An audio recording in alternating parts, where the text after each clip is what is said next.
السلام علیکم جی، کیا حال چال ہے آپ سب لوگوں کے؟ میں امید کرتی ہوں کہ آپ سب بالکل ٹھیک ہوں گے، خیریت سے ہوں گے۔ ناول یارم بائی سمیرہ حمید کی یہ 10ویں قسط ہے۔ ویرا اسے کافی کے لیے کیفے لے کر آئی تھی۔ وہ ہر بار اسے انکار نہیں کر سکتا تھا کیونکہ اسے احساس تھا کہ انکار کتنا بھی ٹھیک ہو تکلیف دہ ہوتا ہے۔ کافی پینے کے بعد انہوں نے پل پر چہل قدمی شروع کر دی۔ شام رات کے ساتھ جا ملنے والی تھی۔ بارش پھوار صورت برس رہی تھی اور ویرا ننھے بچوں کی طرح سر اٹھا اٹھا کر آسمان کو دیکھ رہی تھی۔ ساتھ اسے روس کے کھانے کے بارے میں بتا رہی تھی۔ کرسمس کی چھٹیوں میں تو روس چلو گے نا؟ نہیں ویرا، میں ماما کے ساتھ جانا چاہتا ہوں۔ ہم گرم علاقوں کی طرف سفر کریں گے۔ ٹھیک ہے، لیکن کیا وہ روس نہیں آ سکتی؟ بہت زیادہ ٹھنڈ ان کے لیے ٹھیک نہیں ہے۔ پھر ڈگری کے بعد؟ ابھی تو بہت وقت ہے۔ تم بہت وقت پہلے ہی مجھے ہاں کہہ دو نا۔ وہ خاموش ویرا کے بالوں پہ گرنے والی پھوار کو دیکھ رہا تھا، وہ کہیں اور تھا۔ میں لاہور آنا چاہتا ہوں۔ کیوں نہ ہوں؟ تم نے تو کہا تھا ابھی تم ایشیا کے سفر کا ارادہ نہیں رکھتے۔ میں ایشیا کے سفر کا ارادہ ابھی بھی نہیں رکھتا، میں لاہور کی بات کر رہا ہوں۔ لاہور ایشیا میں ہی ہے؟ لاہور ایشیا میں نہیں، میری ٹاپ لسٹ میں ہے جہاں پہلی فلائٹ سے جایا جائے۔ اچھا، دیکھ لو، ویسے لاہور میں مچھر بھی بہت ہوتے ہیں۔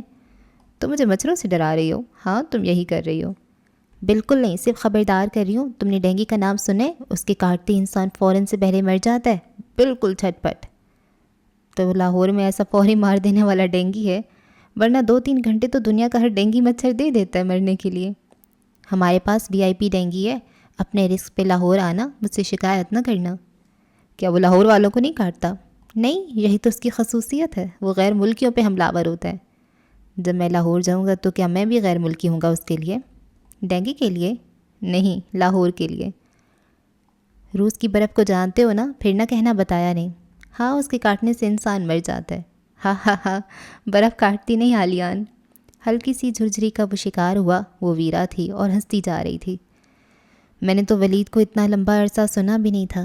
مٹھی سی ریت کی طرح پھسل جانے والے زندگی کے صرف چند سال ہی، اور ان چند سالوں میں ہی اس نے مجھے اپنے سوائے سب کے لیے بہرا کر دیا، اور دوسروں کے لیے گونگی تو میں تب بھی ہو گئی تھی جب اس سے ہم کلام ہونا شروع ہوئی تھی۔ یہ وہ ابتدا تھی جو اس کے جانے کے بعد انتہا کو پہنچی۔ میں عالیان کو دیکھتی ہوں تو سوچتی ہوں اتنی غلطیاں کر چکی ہوں اور نہ کروں، اور میں پھر غلطی کر جاتی ہوں۔ میں ولید کے لیے آنسو بہانے لگتی ہوں۔ میں یہ غلطی اپنی ہر سانس کے ساتھ کرتی ہوں۔ اگر دنیا میں مجھے کسی کو نصیحت کرنے کا موقع دیا جائے تو میں نصیحت کروں گی کہ خود کو ختم کر دینے کے ہزاروں طریقوں میں سے محبت کو سب سے آخر پر بھی نہ رکھیں۔ زندہ ترگور ہونے کے لیے کسی اور جذبے کا انتخاب کریں۔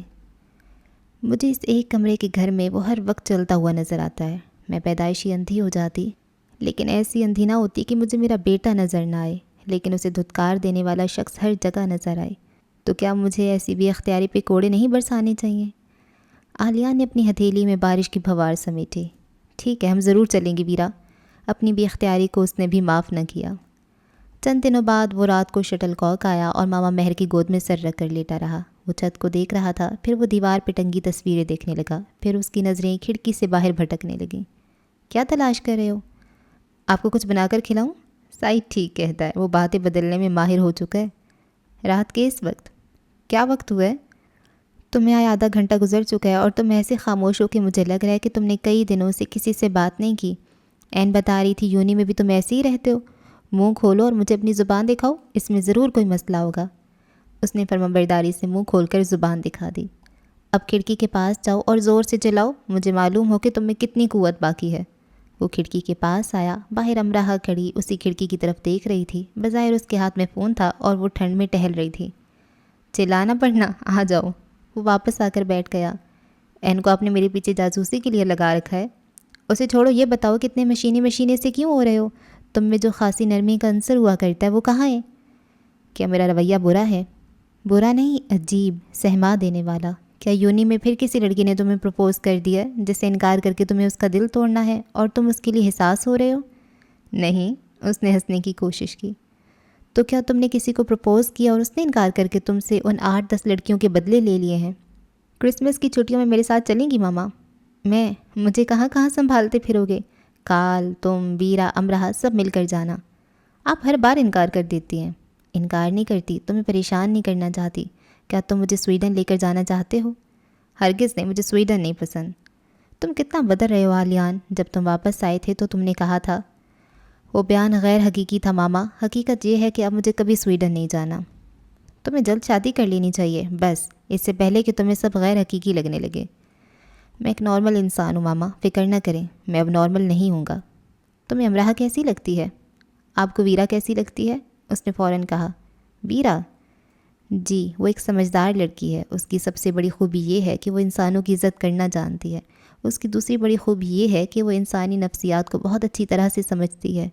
میں نے اسے بے غرض اور پرخلوص پایا ہے۔ وہ ہر ایک کی مدد کے لیے تیار رہتی ہے۔ وہ حسد و رشک سے پاک ہے۔ اس میں بہت سی خوبیاں ماما۔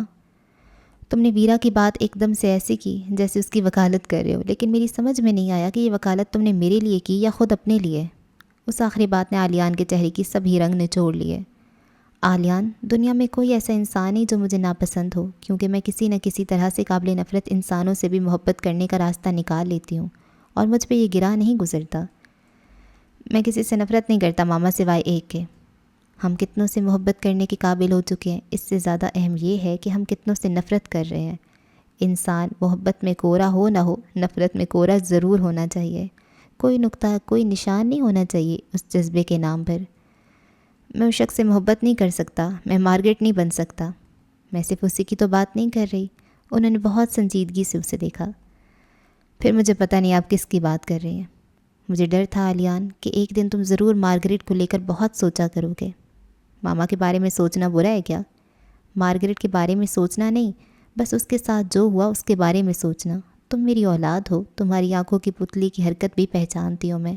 ان آنکھوں کے رنگ اور چمک کہاں گم کر آئے ہو؟ یہ پوچھا نہیں تم سے، ابھی بھی نہیں پوچھوں گی۔ صرف اتنا کہوں گی کہ پرسکون رہو، جلد باز مت بنو، خود کو وقت دو، ٹھہراؤ خود کو۔ میں جلد باز تو نہیں ماما۔ ہاں نہیں ہو، لیکن بعض معاملات میں ہم ہو جاتے ہیں اور ہمیں خود پتہ نہیں چلتا۔ وہ خاموش ہو گیا۔ ایک جملہ اس کے ذہن میں بجنے لگا۔ پہلے اس نے مجھے یہ بتایا کہ میں اس کے لیے کس قدر ضروری ہوں، پھر اس نے یہ ثابت کر کے دکھایا کہ میں کتنی غیر ضروری تھی۔ دادا کا اجاڑ پلاٹ بک گیا تھا اور انہوں نے لیڈی مہر سے قرض لی رقم واپس کرنے کے لیے اسے دے دی تھی، اور کچھ مزید رقم بھی تاکہ وہ دائم کو دے سکے۔ دائم کو پیسے میں دوں گی۔ اب جب پیسے ہیں تو اسے دے دو امراہ، تم صرف دل لگا کر پڑھو، بے شک جاب چھوڑ دو۔ نہیں دادا، جو کام میں نے اپنے ذمہ لیے ہیں میں وہ خود ہی کروں گی۔ تمہارا آخری سال ہے، میرا مشورہ ہے کہ جاب چھوڑ کر پڑھو۔ تمہیں اب اخراجات کے لیے پریشان ہونے کی ضرورت نہیں ہے۔ میں نے سب پیسے تمہارے اور دانیہ کے لیے رکھے ہیں۔ سب دانیہ کے لیے رکھتے ہیں، مجھے کچھ نہیں چاہیے۔ تو اب تمہیں کیا چاہیے امراہ؟ تمہیں باہر آنا تھا، تم آ گئیں۔ اب سے پہلے تک تم بہت خوش مجھ سے بہت ساری باتیں کیا کرتی تھیں۔ پچھلے دنوں تم اس لیے اتنا اداس رہیں کہ تمہارے بہت سے یونی فیلوز چلے گئے۔ اب نئی وجہ کون سی ہے اداسی کی، مجھے بتاؤ۔ تمہارا آخری سال ہے یونی میں، دل لگا کر صرف پڑھو۔ یاد ہے مجھے، یہ میرا آخری سال ہے۔ لگتا ہے دادا زندگی کا ہی آخری سال ہے۔ اب ایسی باتیں کرنے لگی ہو؟ معلوم نہیں دادا، لیکن اس سے آگے مجھے زندگی نظر نہیں آتی، سب ختم ہوا سا لگتا ہے۔ تم مجھے اپنی طرف سے مزید فکر مند کر رہی ہو امراہ۔ دادا، کبھی میں خوش ہوتی ہوں تو فوراً غمزدہ ہو جاتی ہوں، زندگی اچھی لگتی ہے تو فوراً بری بھی لگنے لگتی ہے۔ بھاگتے بھاگتے پھر چلنے کی ہمت رہتی ہے نہ چاہ۔ میری ایک کلاس فیلو کہتی ہے کہ ایسی کیفیات خطرناک ہوتی ہیں۔ آپ کسی کنارے کھڑے ہوتے ہیں، اس طرف آتے ہیں نہ اس طرف جاتے ہیں۔ تمہیں کس طرف جانا ہے وہ بتاؤ امراہ؟ دادا کی آواز کھردری ہو گئی۔ حسب نصب نہیں ہے میرے پاس، کیسے بتاؤں؟ سر پہ لٹکتی تلوار کو اس نے گر جانے دیا۔ دونوں کے درمیان سکوت رہا۔ اگلی بات کرنے میں دادا نے کافی وقت لیا۔ کون ہے وہ؟ ان کے انداز میں حوصلہ افزائی ناپید تھی۔ دوست۔ خرابی دوستی سے ہی شروع ہوتی ہے؟ نہیں، خرابی گھٹن سے شروع ہوتی ہے۔ اگلی بات کرنے میں دادا نے پھر وقت لیا۔ تو تم نے فیصلہ کر لیا ہے؟ مجھ سے یہ نہ پوچھیں، جو میں آسانی سے بتا رہی ہوں وہ میرے لیے اتنا آسان نہیں رہا۔ میری سماعت پہ یہ جتنا گراں گزرا ہے تمہاری زبان پر نہیں گزرا ہوگا۔ تم پاکستان آؤ گی تو یہ باتیں ہوں گی۔ وہ تلخی سے ہنسی۔ دادا، آپ چاہتے ہیں کہ بس میں پاکستان آ جاؤں؟ آپ کی احتیاط اچھی ہے کہ اس طرح دور بیٹھے باتیں کرنے سے بات بڑھ جائے گی۔ میں آپ کے ہاتھ سے نکل جاؤں گی۔ میں جو یہاں اتنی دور اکیلی ہوں کچھ بھی کر سکتی ہوں، اور اگر یہیں کی یہیں رہ گئی تو آپ کیا کر لیں گے؟ دادا نے کوئی جواب نہیں دیا۔ میں نے اتنی بڑی بات کہہ دی اور آپ خاموش ہیں۔ تم بھی خاموش رہو امراہ۔ میں جان گیا ہوں کہ اس میں ضرور ایسی کوئی خرابی ہے کہ اس کے بارے میں بات کرتے تمہارا انداز ایسا ہے۔ وہ ایک عیسائی عورت کا بیٹا ہے اور میں اس کے بارے میں نہیں جانتی۔ وہ ایک اچھا انسان ہے، ایک اچھا مسلمان ہے بلکہ۔ امراہ، میں پاکستان میں تمہارا انتظار کر رہا ہوں، تمہیں پاکستان آنا ہے۔ اور دادا نے بھی وہی انداز اپنا لیا جس کی وہ توقع کر رہی تھی۔ وہ خاموش ہوئی۔ اس نے محسوس کیا کہ وہ کئی گھنٹے بت بنی بیٹھی تو رہ سکتی ہے، لیکن دادا کے اس انداز کے بعد بولنے کی ہمت نہیں کر سکتی۔ وہ دادا کو بتانا چاہتی تھی کہ اس نے کسی کی پلکوں سے افشاں چن لی ہے۔ وہ جو 4 قدم اس سے دور جاتی تھی اور 2 قدم اس کی طرف بڑھاتی پھر پلٹ جاتی تھی، وہ اب عین اس کے سامنے جا کھڑی ہوئی ہے، اور وہ دادا کو یہ بھی بتانا چاہتی تھی کہ ان کا اس پر اور خود اس کا خود بھی اختیار نہیں رہا، اور یہ بھی کہ اگر اب وہ پلٹی تو پتھر کی بن جائے گی، نہ وہ ان کے کام کی رہے گی نہ اپنے۔ اس نے اتنا سب جان لیا ہے تو ہی ایسے دادا سے بات کی ہے نا۔ امرا، میں پاکستان میں تمہارا انتظار کر رہا ہوں، دادا کو پھر سے کہنا پڑا۔ اسے دادا کے انداز پہ غصہ آ گیا، دکھ بھی ہوا اس کا، دل چاہت جواب دیے بغیر لاگ آف ہو جائے، لیکن وہ بھڑک کر یہ کہنے سے خود کو روک نہیں سکی۔ آپ چاہتے ہیں میں خود پہ زندگی حرام کر لوں؟ اس دروازے پہ دستک دوں جو صرف مرنے والوں کے لیے کھلتا ہے۔ مرنے کی بات کری ہو امرا، پھر یہ بھی یاد رکھنا کہ بوڑھوں پہ موت بنا کسی تردد کے جلد مہربان ہوتی ہے۔ امرا جہاں کی تہاں رہ گئی۔ دادا چلے گئی۔ کیا ہوا، ایسے کیوں بیٹھی ہو؟ سادھنا نے کمرے کے آگے سے گزرتے اسے دیکھا تو اندر آ گئی۔ زندگی میں کون سا مقام ایسا ہوتا ہے سادھنا کہ لگنے لگتا ہے کہ بس اب زندہ رہنے کا کوئی فائدہ نہیں ہے؟ جب ہم کچھ ایسا کر گزرے جو ہمیں نہیں کرنا چاہیے۔ سادھنا کچھ سمجھ رہی تھی۔ ایسا کیا؟ میں دوسروں کے بارے میں کچھ کہہ نہیں سکتی، لیکن میں نے اپنے لیے ایسا محسوس کیا تھا۔ آریان کے پاپا سے پسند کی شادی کی تھی، ہم 2 مختلف ذاتوں سے تھے، میرے گھر والے نہیں مان رہے تھے، پھر ہم نے خود شادی کر لی، اور جب ہمیں آریان کی بیماری کے بارے میں معلوم ہوا، مجھے لگا مجھے میرے ماتا پتا کی بد دعا لگی ہے۔ میں ان سے پہلے ہی معافی مانگ چکی تھی، وہ مجھے معاف کر چکے تھے، لیکن میری ماں نے ایک بات کہی تھی۔ وہ بولی، تم نے اپنی خوشی جی لی، اب ہمیں اپنا دکھ مرن سمے تک کاٹنا ہے۔ ہم تمہارے دشمن نہیں تھے، بس سماج میں سر اٹھا کر چلنا تھا، تم نے ہمارا سر ہی کاٹ ڈالا۔ دھن دولت قسمت سے، مان سمان سماج سے۔ غلط وہ نہیں تھے، غلط میں بھی نہیں تھی، نہ جانے کیوں، پر مجھے ایسا لگتا ہے امرا کہ ماں باپ اور اولاد اگر آمنے سامنے ہوں اور دونوں ہی غلط ہوں اور دونوں ہی ٹھیک، تو بھگوان ان 2 میں سے ماں باپ کا ساتھ دیتا ہے، کیونکہ جو مان سمان ان کا ہوتا ہے وہ ہمارا نہیں ہوتا۔ اس وقت میں نے سوچا تھا میرے پاس رمیش نہ ہوتا، آریان بھی نہ ہوتا، میرے ماتا پتا کے پاس ان کا مان سمان ہوتا۔ امرا جہاں کی تہاں رہ گئی۔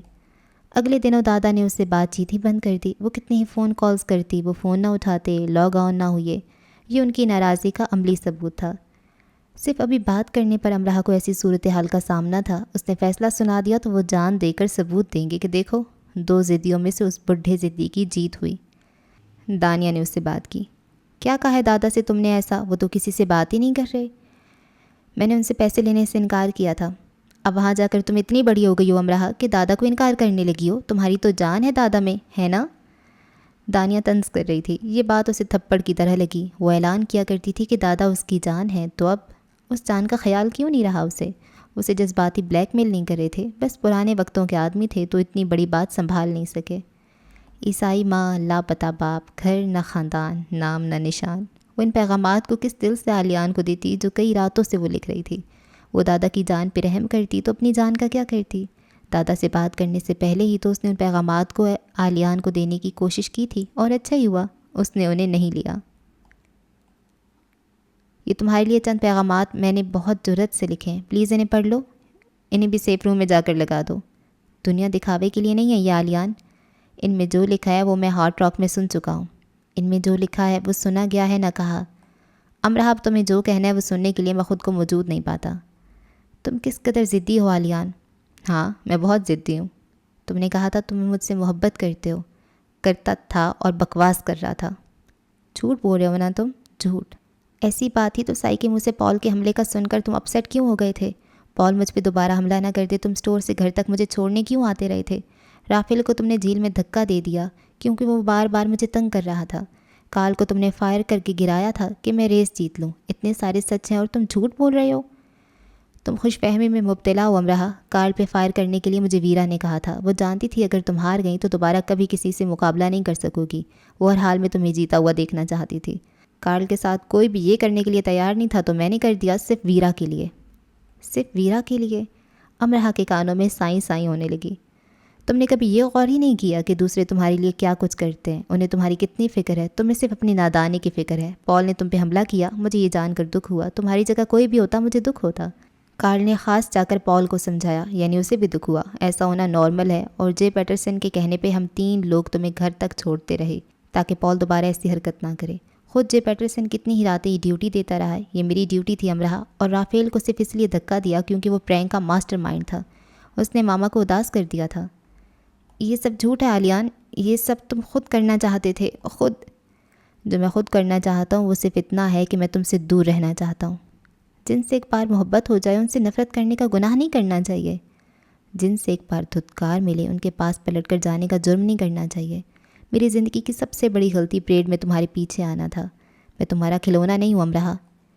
تمہیں کیا پتا میں کس کس کا کھلونا ہوں، وہ سوچ کر رہ گئی اور کہہ نہ سکی۔ یونیورسٹی بھری پڑی ہے، کسی کو بھی جا کر دوست بنا لو۔ اس کا انداز کبھی ایسا نہیں ہوا تھا جیسا اب ہو گیا تھا۔ امرا اس کی طرف دیکھتی رہ گئی۔ دوست، ہاں وہ دوست، دوستی تو کر رہی تھی تب بھی، اب بھی۔ ٹھیک ہے، وہ دادا سے بات کرے گی، اس نے اپنی اور اس کی آخری ملاقات میں سوچا۔ وہ بات کر چکی تھی اور دادا کے ایسے ناراض ہونے پر سوچ رہی تھی کہ ابھی وقت اس کے ہاتھ میں ہے، وقت اس کے ہاتھ میں ہے، یہ اس کا اپنا خیال تھا، کیونکہ برننگ مین جلنے کے لیے تیار کیا جا چکا تھا، وہ پورے کا پورا جل جائے گا، آگ کی لپٹیں اس میں سے اٹھیں گی اور وہ دیکھتی رہ جائے گی۔ بلیک روڈ ریزلٹ میں ہونے والے برننگ مین طرز کا فیسٹیول ایک دوسری کمپنی مانچسٹر شہر سے ذرا دور کروا رہی تھی۔ یہ فیسٹیول صرف ایک رات پہ مشتمل تھا جو ایک بہت بڑے میدان میں ہو رہا تھا۔ وہ جاب سے گھر جا رہی تھی کہ این اسے لینے آئی۔ ویرا اسے پہلے ہی جانے کے لیے کہہ چکی تھی، لیکن وہ نہیں گئی۔ وہ اپنے آپ میں اتنی گم سی ہو گئی تھی کہ نہ کسی سے بات کرنے کو دل چاہتا، نہ ہی ملنے کو۔ چلو وہاں ساری یونی اکٹھی ہوئی ہوگی، مرے جا رہے تھے سب وہاں جانے کے لیے۔ آلیان بھی ہوگا وہاں؟ اس نے پوچھا۔ ہونا تو ضرور چاہیے، آلیان بھی وہاں ہوگا، وہ سوچ کر ان کے ساتھ آ ہی گئی۔ 120 فٹ اونچا برننگ مین میدان کے عین درمیان میں استیدا تھا۔ آس پاس آگ کے کئی کرتب ہو رہے تھے، ہر طرف آگ ہی آگ تھی۔ کوئی منہ سے نکال رہا تھا، کوئی ہاتھ میں لے کر اچھال رہا تھا، کوئی کمر کے گرد گھما رہا تھا، کہیں آگ کی سائیکل چلائی جا رہی تھی، کہیں آگ سے جلتی تنی رسی پہ چلا جا رہا تھا، اور کہیں آگ سے جلتے دائروں میں کلا بازیاں لگائی جا رہی تھیں۔ ہر 10 قدم پر آگ ایک نئے انداز سے موجود تھی۔ رش بہت زیادہ تھا۔ وہ این اور این کی ایک دوست کے ساتھ ساتھ گھومتے رہے۔ وہ آلیان کو ڈھونڈ رہی تھی۔ این نے بھی منہ میں تیل ڈال کر آگ منہ سے نکالی اور ایسا کرتے اس کے بھووں کے بال صفائی سے صاف ہو گئے۔ کتنی پیاری لگ رہی ہو اب تم، ویسے ہی تمہاری بھووں پہ 4 بال تھے، وہ بھی برداشت نہیں ہوئی تم سے۔ این کی دوست ہنسے جا رہی تھی۔ تم بھی کرو امرا، امرا نے نام میں سر ہلا دیا۔ کب لگے گی اسے آگ؟ امرا نے پوچھا۔ 12:01 پر۔ یورپ والے بھی اچھے فارق لوگ ہیں، پتہ نہیں کیا کیا کرتے رہتے ہیں۔ امرا نے تبصرہ کیا۔ سب بہت انجوائے کر رہے تھے لیکن اسے کوئی مزہ نہیں آ رہا تھا۔ دنیا نے کھیل تماشوں سے سجی ہے امرا۔ اچھا، ویسے تم آج کل کس جاپانی فلسفی کو پڑھ رہی ہو؟ امرا چڑھ گئی۔ اینون کو؟ این نے دانت نکالے جو امرا کو اچھے لگے، چھوٹے چھوٹے بچوں سے۔ یہ تمہارے دودھ کے دانت ہیں نا؟ نہیں، دانت کے دانت۔ اس نے اور زیادہ دانت نمایاں کر کے کہا۔ بہت زبان چلنے لگی ہے تمہاری۔ امرا ہنسی دی۔ بالکل جیسے تمہاری سائیکل چلتی ہے۔ امرا کی نظر کال پہ گئی جو منہ سے آگ نکال رہا تھا۔ آگ کو آگ لگا رہا ہے، خدا کرے آگ ہی لگ جائے۔ این کال کے پاس جا کر کھڑی ہو گئی۔ کال کافی کرتب دکھا رہا تھا آگ سے۔ لوگوں کی ایک بڑی تعداد اسے دیکھ رہی تھی۔ سائی بھی اسے وہیں مل گیا۔ تم نے تو کہا تھا تم نہیں آؤ گی۔ سائی کچھ خوش نہیں ہوا تھا اس کے وہاں آنے سے۔ بس این لے آئی۔ آلیان کو دیکھا ہے تم نے؟ آیا ہے وہ؟ آیا تو ہے، وہ اب پتہ نہیں کس طرف ہے۔ تم نے وہ ڈھانچہ دیکھا ہے جس پر سب اپنی زندگی کے پچھتاوے لکھ رہے ہیں؟ پھر وہ ڈھانچہ بھی جلایا جائے گا، آؤ وہاں چل کر کچھ لکھیں۔ وہ سائی کے ساتھ آ گئی۔ ایک روتے بسورتے آدمی کی شکل کا ڈھانچہ تھا، صرف سر جو میدان میں پڑا تھا، اور اتنا بڑا تھا کہ کوئی 100 افراد بیک وقت اس پہ اپنے پچھتاوے لکھ رہے تھے۔ میں تاعمر پچھتاؤں گی کہ میں نے تمہارا بہت دل دکھایا، میں تمہارے لیے بہت زیادہ تکلیف کا باعث بنی آلیان۔ سائی کو وہیں چھوڑ کر وہ آلیان کو ڈھونڈنے لگی۔ وہ تو اسے نظر نہیں آیا۔ ویرا اسے پشتے نظر آ گئی۔ وہ کسی کے کان میں بات کر رہی تھی، اور جب وہ ذرا پیچھے ہوئی تو امرا کو معلوم ہوا کہ وہ کان آلیان کا تھا۔ دونوں نے سیدھے کھڑے ہو کر منہ سے آگ نکالی ایک ساتھ، پھر ان کے 2 کلاس فیلوز نے نکالی، پھر ان دونوں نے نکالی جو کافی دور تک گئی۔ شاید ان دونوں کے گروپس میں کوئی شرط لگی تھی۔ مجمع میں کھڑی امرا اکیلی ہو گئی۔ جب وہ منہ سے آگ نکالنے سے فارغ ہو چکے تو ویرا نے آلیان کو کھڑا ہونے کا اشارہ کیا اور ہاتھ میں فائر پوئی تھام لی اور اسے اپنے ساتھ تیزی سے گول گول گھمانے لگی۔ آگ کی لہریں اس کے جسم کے ساتھ گول دائروں میں مختلف اشکال میں کئی رنگوں میں بنتی چلی گئیں۔ وہ اسے کمر کے پیچھے لے گئی، سر سے اوپر، دونوں پیروں کے نیچے سے، پھر سر کے اوپر۔ فائر پوئی اس کے وجود کے ہم آہنگ ہو گئی، اور وہ اتنی تیزی اور کمالیت سے اس کے نت نئے کرتب دکھا رہی تھی کہ لگتا تھا کہ وہ ساری عمر صرف اسی کھیل کو کھیلتی رہی ہے، اس نے صرف اسی کی مشق کی ہے۔ اگر وہاں اس کے سامنے آلیان موجود نہ ہوتا تو امرا ضرور داد و تحسین سے اس کی طرف دیکھتی۔ لیکن اب جتنی آگ ویرا کے ہاتھ میں تھی اس سے کہیں زیادہ امراہ کی نظر میں تھی۔ امراہ کا دم گھٹ رہا تھا، اس کی سبھی حصے انگشتے بدنداں تھیں۔ اب ویرا نے عالیان کے گرد گھومنا شروع کر دیا۔ آس پاس موجود پوری فیلوز ان دونوں کو دیکھنے لگے۔ امراہ نے اپنے دل پہ آگ کی لپٹیں محسوس کیں۔ اس نے ذرا غور کیا، اپنی غلط فہمی دور کرنی چاہیے، لیکن وہ اور بڑھ گئی۔ ویرا نے وہی لباس پہن رکھا تھا جو اس نے پینٹ ہاؤس کے شو کیس سے ڈرا کیا تھا، اور جو بن کر اسے اتنا اچھا نہیں لگا تھا۔ وہ ایک دو بار اسے یونیورسٹی پہن کر جا چکی تھی، پھر وہ ایک عرصے تک اس کی وارڈروب میں پڑا رہا۔ امراہ کو لگتا تھا وہ اب اسے پھینک دے گی، لیکن اسے پھینکا نہیں گیا تھا۔ عالیان کھڑا تھا اور ویرا کے کرتب ختم ہونے میں نہیں آ رہے تھے، اور پھر وہ رک گئی عین عالیان کے سامنے۔ بہت ہی کم فاصلہ رکھ کر اس نے کچھ کہا۔ عالیان خاموش اسے دیکھتا رہا۔ اتنی دور سے، اتنی زیادہ دور سے بھی اسے یہ سننے میں ذرا مشکل نہ ہوئی کہ ویرا نے اس سے کیا کہا ہے۔ میں تم سے شادی کرنا چاہتی ہوں، میرے ساتھ روس چلو گے پاپا سے ملنے؟ 12 گھنٹے بجے اور مجمع میں سکوت چھا گیا، اور پھر 12:01 کا گھنٹہ بجا۔ مجمع نے سکوت کو شور سے توڑا۔ 70 فٹ اونچے ڈھانچے میں آگ بھڑکی اور وہ جلنے لگا، سر سے گردن، گردن سے سینے تک، پھر پورے کا پورا۔ اس آگ نے قیامت کا منظر برپا کر دیا۔ اس سے نکلنے والی لپٹیں دنیا کو سمیٹی ہوئی لگیں، جیسے تباہی کا نقطۂ آغاز ہو اور آبادی کاری کا نقطۂ انجام۔ سب جل جانے کا وقت آ چکا ہو۔ عالیہ نے ویرا کے ہاتھ کو نرمی سے چھوا اور مسکرایا، اور اسی پہ بس نہیں ہوئی۔ ویرا نے یونی فیلوز کی طرف گھوم کر تالی بجائی اور انہیں متوجہ کیا، اور عالیان کی طرف اشارہ کیا اور بولنے لگی، اور پھر وہ زمین پر عالیان کے سامنے بیٹھ گئی اور دونوں ہاتھ جوڑ دیے اور تیز تیز بولنے لگی۔ اس کا انداز بچکانا تھا اور دل ربا بھی۔ یونی فیلوز دلچسپی سے اس منظر کو دیکھ رہے تھے، اور پھر عالیان نے کچھ کہا کہ تالیاں بجنے لگیں اور ویرا کھڑی ہو کر مسکرانے لگی۔ یہ وہی مسکراہٹ تھی جو پہلے کبھی ویرا کے ہونٹوں پر دیکھی نہیں گئی تھی۔ سائی اس کے عین پیچھے کھڑا تھا۔ امراہ یہاں کھڑی کیا کر رہی ہو؟ سائی کی آواز لرز رہی تھی۔ امراہ نے مڑ کے اسے دیکھا۔ سائی اس کی حالت دیکھ کر ڈر گیا۔ ویرا عالیان سے کیا کہہ رہی ہے؟ تم جانتے ہو ہے نا؟ سائی نے اس سے آنکھیں چرائیں، اور وہ جان گئی کہ سائی جانتا ہے۔ ویرا تمہارے پاس آئی تھی سائی، کچھ کہا تھا اس نے؟ امراہ چلا اٹھی۔ سائی خاموش کھڑا رہا، اور وہ کیسے کسی کا راز کسی اور کو دے سکتا تھا؟ امراہ جھٹکے سے پلٹی۔ زندگی میں سب کو آگے بڑھنا ہوتا ہے امراہ، سائی نے نرمی سے کہا۔ امراہ کے آنسو اس زمین پہ گرنے لگے جہاں الاؤ ہی الاؤ دہک رہے تھے۔ تو عالیان ویرا کے ساتھ آگے بڑھ رہا ہے۔ کہانی کا یہ وہ موڑ تھا جو اس کے دل کی آنکھ سے اوجھل تھا۔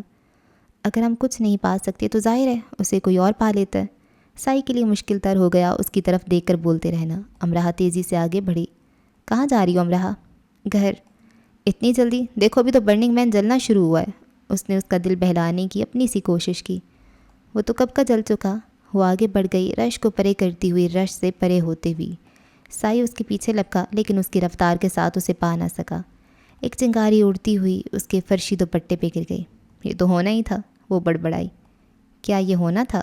وہ گرا ہی۔ وہ ساری یادیں ذہن سے کھرچ ڈالے گی صرف اس ایک منظر کو ذہن سے مٹانے کے لیے جو اس نے ابھی ابھی دیکھا تھا، ویرا اور عالیان، عالیان اور ویرا۔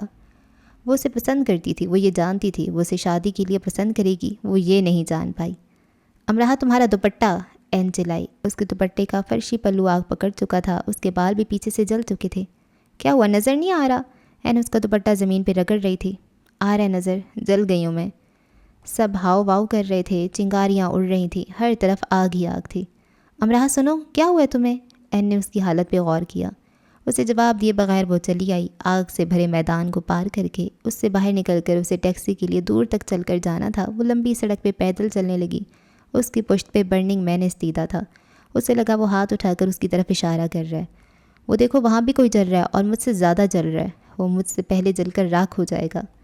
اسے پیدل چلنے میں کوئی قباحت نہ ہوئی، کیونکہ اسے معلوم ہی نہیں ہو رہا تھا کہ وہ کہاں کیا کر رہی ہے۔ اس کے محسوسات چلا رہے تھے کہ اس نے دیر کر دی۔ اس کی آنکھ کی پتلی اسے بار بار چند مناظر دکھا رہی تھی۔ وہ جھک کر اس کا ماسک اٹھا رہا ہے۔ ویرا اس کی آگے جھکی ہوئی ہے۔ وہ ہزاروں کی پریڈ میں اسے ڈھونڈ رہا ہے۔ وہ ہزاروں کے مجمع میں ویرا کا ہاتھ نرمی سے تھپک رہا ہے۔ وہ اس کے کمرے کی کھڑکی سے کود رہا ہے۔ وہ اسی کھڑکی سے رخ موڑے جا رہا ہے، دور، بہت دور۔ وہ دور جا چکا ہے، اور یہ رات کی آخری پہر کا قصہ ہے۔ آنسو ٹپ ٹپ اس کی آنکھوں سے گرنے لگے۔ اس نے باکس کھولا، اور سب سے پہلی جو چیز اس کے ہاتھ میں اٹھانی چاہی وہ رول ہوا کاغذ تھا۔ اس نے اس کا ربن کھول کر اسے اپنے سامنے پھیلا لیا، اور گھٹنوں کے بل نیچے ایسے بیٹھ گئی جیسے عقیدت کے پیش نظر ایسا کرنا لازم تھا۔ سویڈن جاتے میں نے ٹرین میں بیٹھے بیٹھے سے بنانا شروع کیا تھا، پھر جہاں جہاں میں گیا یہ میرے ساتھ رہی۔ میں نے ہر خوبصورت جگہ رک کر اس کی نوک پلک سنواری ہے۔ دریا کے ساتھ ساتھ چلتے میں نے ان بیلوں میں رنگ بھرے، چار اطراف پہاڑوں میں گھر کر مجھے ان بیلوں پر پھول بنانے کا خیال آیا، اور ہزاروں کی ہجوم میں گھومتے میں نے یہ سوچنے اور فیصلہ کرنے میں کافی وقت لیا، یہ زمین کو چھوئے گی یا نہیں؟ اور کیا تم نے کبھی پھولوں کو کمر کے گرد لپیٹا ہے؟ دیکھو اس فراک پہ کمر کے گرد لپیٹے یہ کیسے لگ رہے ہیں؟ اس نے اس تصویر کو ان سب خوبصورت جگہوں پہ بیٹھ کر بنایا تھا جہاں جہاں وہ چاہتا تھا کہ وہ اس کے ساتھ ہو، وہ اسے ساتھ لے گیا تھا۔ سویڈن سے صرف یہی لائے ہو میرے لیے؟ یہ صرف نہیں ہے، اس کا منہ بن گیا، وہ بہت اداس ہو گیا۔ تم نے کبھی آرٹ کی کوئی کتاب نہیں پڑھی؟ ہر تصویر بولتی ہے۔ وہ اداس ہی ہو گیا۔ جو کہانی وہ لکھ کر لایا تھا امرہ نے اسے نہیں پڑھا تھا۔ مجھے انسان کی زبان سمجھ میں آ جائے یہی کافی ہے۔ اداسی کو جھٹک کر اس نے ایک نئی داستان کلاس بیگ میں سے نکالی اور ایسا کرتے وہ بہت خوش تھا۔ اداسی ختم ہو چکی تھی، جیسے وہ جانتا تھا یہ جادو ضرور چلے گا۔ وہ ایک لکڑی کا پل تھا جو بہت بڑی جھیل کے اوپر بنا تھا۔ پل کے اس طرف ایک لڑکا کھڑا منہ پہ ہاتھ رکھے کسی کو آواز دے رہا تھا۔ پل کے دوسری طرف جنگل اور پہاڑ تھے۔ ایک درخت کے پیچھے ایک لڑکی اپنی ہنسی دباتی چھپی کھڑی تھی۔ وہ کتنی زبانیں اور داستانیں اپنے ساتھ لایا تھا۔ وہ اسے کیا کچھ سنا رہا تھا، کیا کچھ بتا رہا تھا۔ جیسے ہی اس نے گھاس پہ اس ماڈل کو نکال کر رکھا، امرہ نے اپنا سانس گم ہوتے پایا۔ تو کیا وہ بھی اس سے سوال کر دے گا اور اسے انکار کر دینا ہوگا جیسا کہ اس نے سوچ رکھا تھا؟ یہ خواب اتنی جلدی ختم ہو جائے گا، پھر وہ ایسے اس کے آس پاس نہیں رہے گا۔ یہ کس بچے کے لیے لائے ہو؟ اس نے سنگ دلی سے اس کا خواب توڑ دیا۔ بچے؟ وہ دیر تک حیران رہا اور جیسے اس کا ننھا سا دل بھی ٹوٹ گیا۔ زمین سے پھوٹتی پھولوں سے لدی دلکش رنگوں والی بیلیں لپٹی تھیں، جیسے وہ قدیم لیکن بار بار دہرائی جانے والی داستان کی شاہی ریاست کا محل ہو۔ ایک لڑکی جس کے پس منظر میں یہ سب تھا، زمین کو چھوتی پوشاک جو کمر سے چست اور پھولوں سے لپٹی تھی، میں ملبوس چمکتے سورج کو شرارت سے دیکھ رہی تھی۔ اس کا ایک ہاتھ گول ہیڈ کے کنارے پر تھا جو اٹھتے سر سے گرنے کے قریب تھا۔ لڑکی کے لمبے بال اس کی پشت پہ بکھرے تھے۔ وہ امرہ تھی۔ کیسی ہے؟ اس نے بہت شوق سے پوچھا، اس خیال کے متعلق پوچھا جس کی کہانی وہ بنا کر لایا تھا۔ اچھی ہے، تم ذرا تفصیل سے دیکھو۔ اس کی آواز کمزور ہو گئی۔ میں بہت تفصیل سے دیکھ چکی ہوں، اس نے لاپرواہی سے کہا۔ تصویر میں یونی کے اندر سے ایک تقریباً نہ نظر آنے والا سایہ لڑکی کی طرف آتا نظر آتا تھا جو پھولوں اور بیلوں کا حصہ لگتا اور جسے پہلی نظر میں دیکھا نہیں جا سکتا تھا۔ امرہ نے خود کو دیکھنے سے پہلے اس عکس کو دیکھ لیا تھا۔ وہ آلیان تھا۔ جس پر اس نے انگلی نہیں رکھی تھی اس پر امرہ نے نظر رکھ لی تھی۔ اسے ایک پل لگا تھا سمجھنے میں، وہ سب جان گئی تھی۔ وہ اس کی کھڑکی کے نیچے کھڑا مسکرا کیوں رہا تھا؟ وہ یونی میں اس کے پیچھے پیچھے کیوں رہتا ہے؟ وہ کہیں سے بھی گزرے وہ سامنے کیوں آ جاتا ہے؟ وہ شو سٹور میں اس کی منت کرنے کیوں آیا ہے کہ وہ اس کے ساتھ چلے؟ مانچسٹر میں پہلی برف دیکھتے ہی اسے اپنے چار اطراف محسوس کرتے ہی برف پہ گر کر بیٹھے اس نے سب جان لیا تھا اس کے ہاتھ میں۔ اس کی ہر جنبش، ہر جملے کا جواب آ گیا تھا۔ وہ کہانی سمجھ گئی تھی جو بھی سنائی نہیں گئی تھی۔ اسی وقت وہ دو حصوں میں تقسیم ہو گئی۔ وہ اپنے پیچھے اس کی قدموں کی چاپ نہ سنتی تو بے چین ہو جاتی، وہ سامنے نہ آتا تو کوئی اسے سامنے آتا اچھا نہ لگتا، وہ اسے ڈھونڈ نہ لیتا تو وہ خود اس کے قریب پہنچ جاتی۔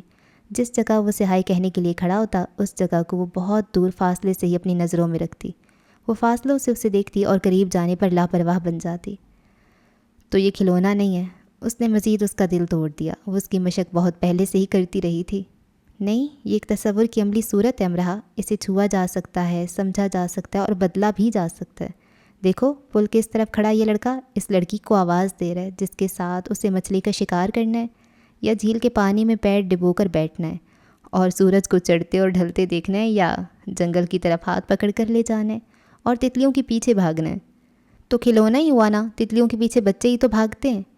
بچے نہیں امرہ، معصوم دل تتلیوں کے پیچھے بھاگتے ہیں۔ کیا تمہارا دل نہیں چاہتا سارا مانچسٹر، تمہارا لاہور، یہ ہماری دنیا ہر رنگ کی تتلیوں سے بھر جائے، ہم ان میں گھر جائیں، وہ ہمارے ساتھ اڑیں، ہمیں اپنے ساتھ اڑائیں؟ تم بزنس کے اسٹوڈنٹ ہو نا آلیان؟ میرا دماغ بزنس کا اسٹوڈنٹ ہے، دل نہیں۔ تم کتنی معمولی باتیں بھی نہیں سمجھتی۔ چلو کوئی بات نہیں، میں تمہیں ہر بات تفصیل سے سمجھا سکتا ہوں۔ اس نے حوصلہ نہیں ہارا۔ ہر بات وہ تفصیل سے سمجھ چکی تھی۔ اس وقت وہ یہی چاہتا تھا نا کہ پل کے اس طرف کھڑا آلیان جو اسے آواز دے رہا ہے تو اس کی آواز پر وہ درخت کے پیچھے سے نکل کر چلتی اس کے پاس آ جائے اور کہے، لو میں آ گئی۔ تم اپنی بے سری آواز کو تھوڑا سریلا کر کے آواز نہیں دے سکتے؟ جب تم میرے پاس نہیں ہوتی تو یہ بے سری ہو جاتی ہے۔ اب سنو، کیا اس میں سر آئے؟ ہاں اب کچھ بہتر ہے۔ ہیڈ کو سر پہ جمائے وہ اس سے آگے چلے گی۔ تمہاری ٹوکری میں کیا ہے؟ وہ اس کے پیچھے آئے گا، ضرور آئے گا۔ چیری، وہ مڑے بغیر ادا سے کہے گی۔ اتنی کم چیری؟ اسے صرف بات کرنے کا بہانہ چاہیے ہوگا۔ میں اتنی ہی کھاتی ہوں، ہاں ہاں ہاں، تمہارے لیے نہیں لائی۔ لیکن میں تو تمہارے لیے لایا ہوں۔ وہ لینے سے زیادہ صرف دینے پہ تیار رہے گا۔ کیا؟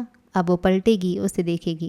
یہ اس نے مٹھی کھول دی اور تتلی اڑتی ہوئی اس کے سر پہ سے گزر گئی۔ وہ سمجھ گئی کہ وہ کیا سوچتا ہے۔ تتلیوں کے پیچھے بھاگنے کا بہانہ کرتے، دراصل اس کے پیچھے بھاگنا۔ اسے تتلیاں نہیں چاہیے تھیں، ان کے پیچھے بھاگتی امراہ چاہیے تھی۔ اسے مچھلیوں سے مطلب نہیں تھا، اسے اس کے ساتھ بیٹھنے سے غرض تھی۔ اسے پھول اچھے لگتے تھے اگر وہ اس کی پوشاک میں گندھے ہوں، اس کی کمر سے لپٹے ہوں یا اس کے سر پہ تاج صورت رکھے ہوں۔ یہ جو تمہیں کھلونا لگ رہا ہے امراہ، جس دن تمہیں کھلونا نہ لگے مجھے بتانا۔ اچھا، تم کیا کرو گے؟ اس کا دل ڈوب گیا۔ جس دن اسے سمجھنے کی سمجھ لے کر آؤ گی اس دن یہ سوال نہیں کرو گی۔ اگر مجھے کبھی بھی سمجھ نہ آئی تو؟ اپنے خوف کو اس نے زبان دی۔ ایسا ہونا ناممکن ہے، یہ پھر کوئی بد دعا ہی ہوگی جو تمہاری عقل کو دی گئی ہوگی۔ بد دعا اس کی عقل کو نہیں، قسمت کو دی گئی تھی۔ اس نے درخت کے پیچھے کھڑی لڑکی کو لے جا کر اس کے ساتھ کھڑا کر دیا، دونوں کو جھیل کے کنارے بٹھا دیا۔ سورج ڈھلنے لگا، وہ وہیں بیٹھے رہے۔ وہ یہ چاہتا تھا تو وہ بھی یہی چاہتی تھی، لیکن اس کا چاہنا وہ بند کمرے میں ایک عملی تصور کے ساتھ ہی کر سکتی تھی۔ اس نے مانا کہ وہ ایک نحس وجود ہے۔ وہ عالیان کے لیے نحوست لے کر آئی تھی، ایک ایسے شخص کے لیے جو بچوں سے زیادہ معصوم تھا، جو اس کے لیے نت نئی کہانیاں بنتا تھا، اور ایسا کرنے وہ کتنی ہی راتیں جاگتا رہا ہوگا۔ اچھا چلو ایک کہانی سنو۔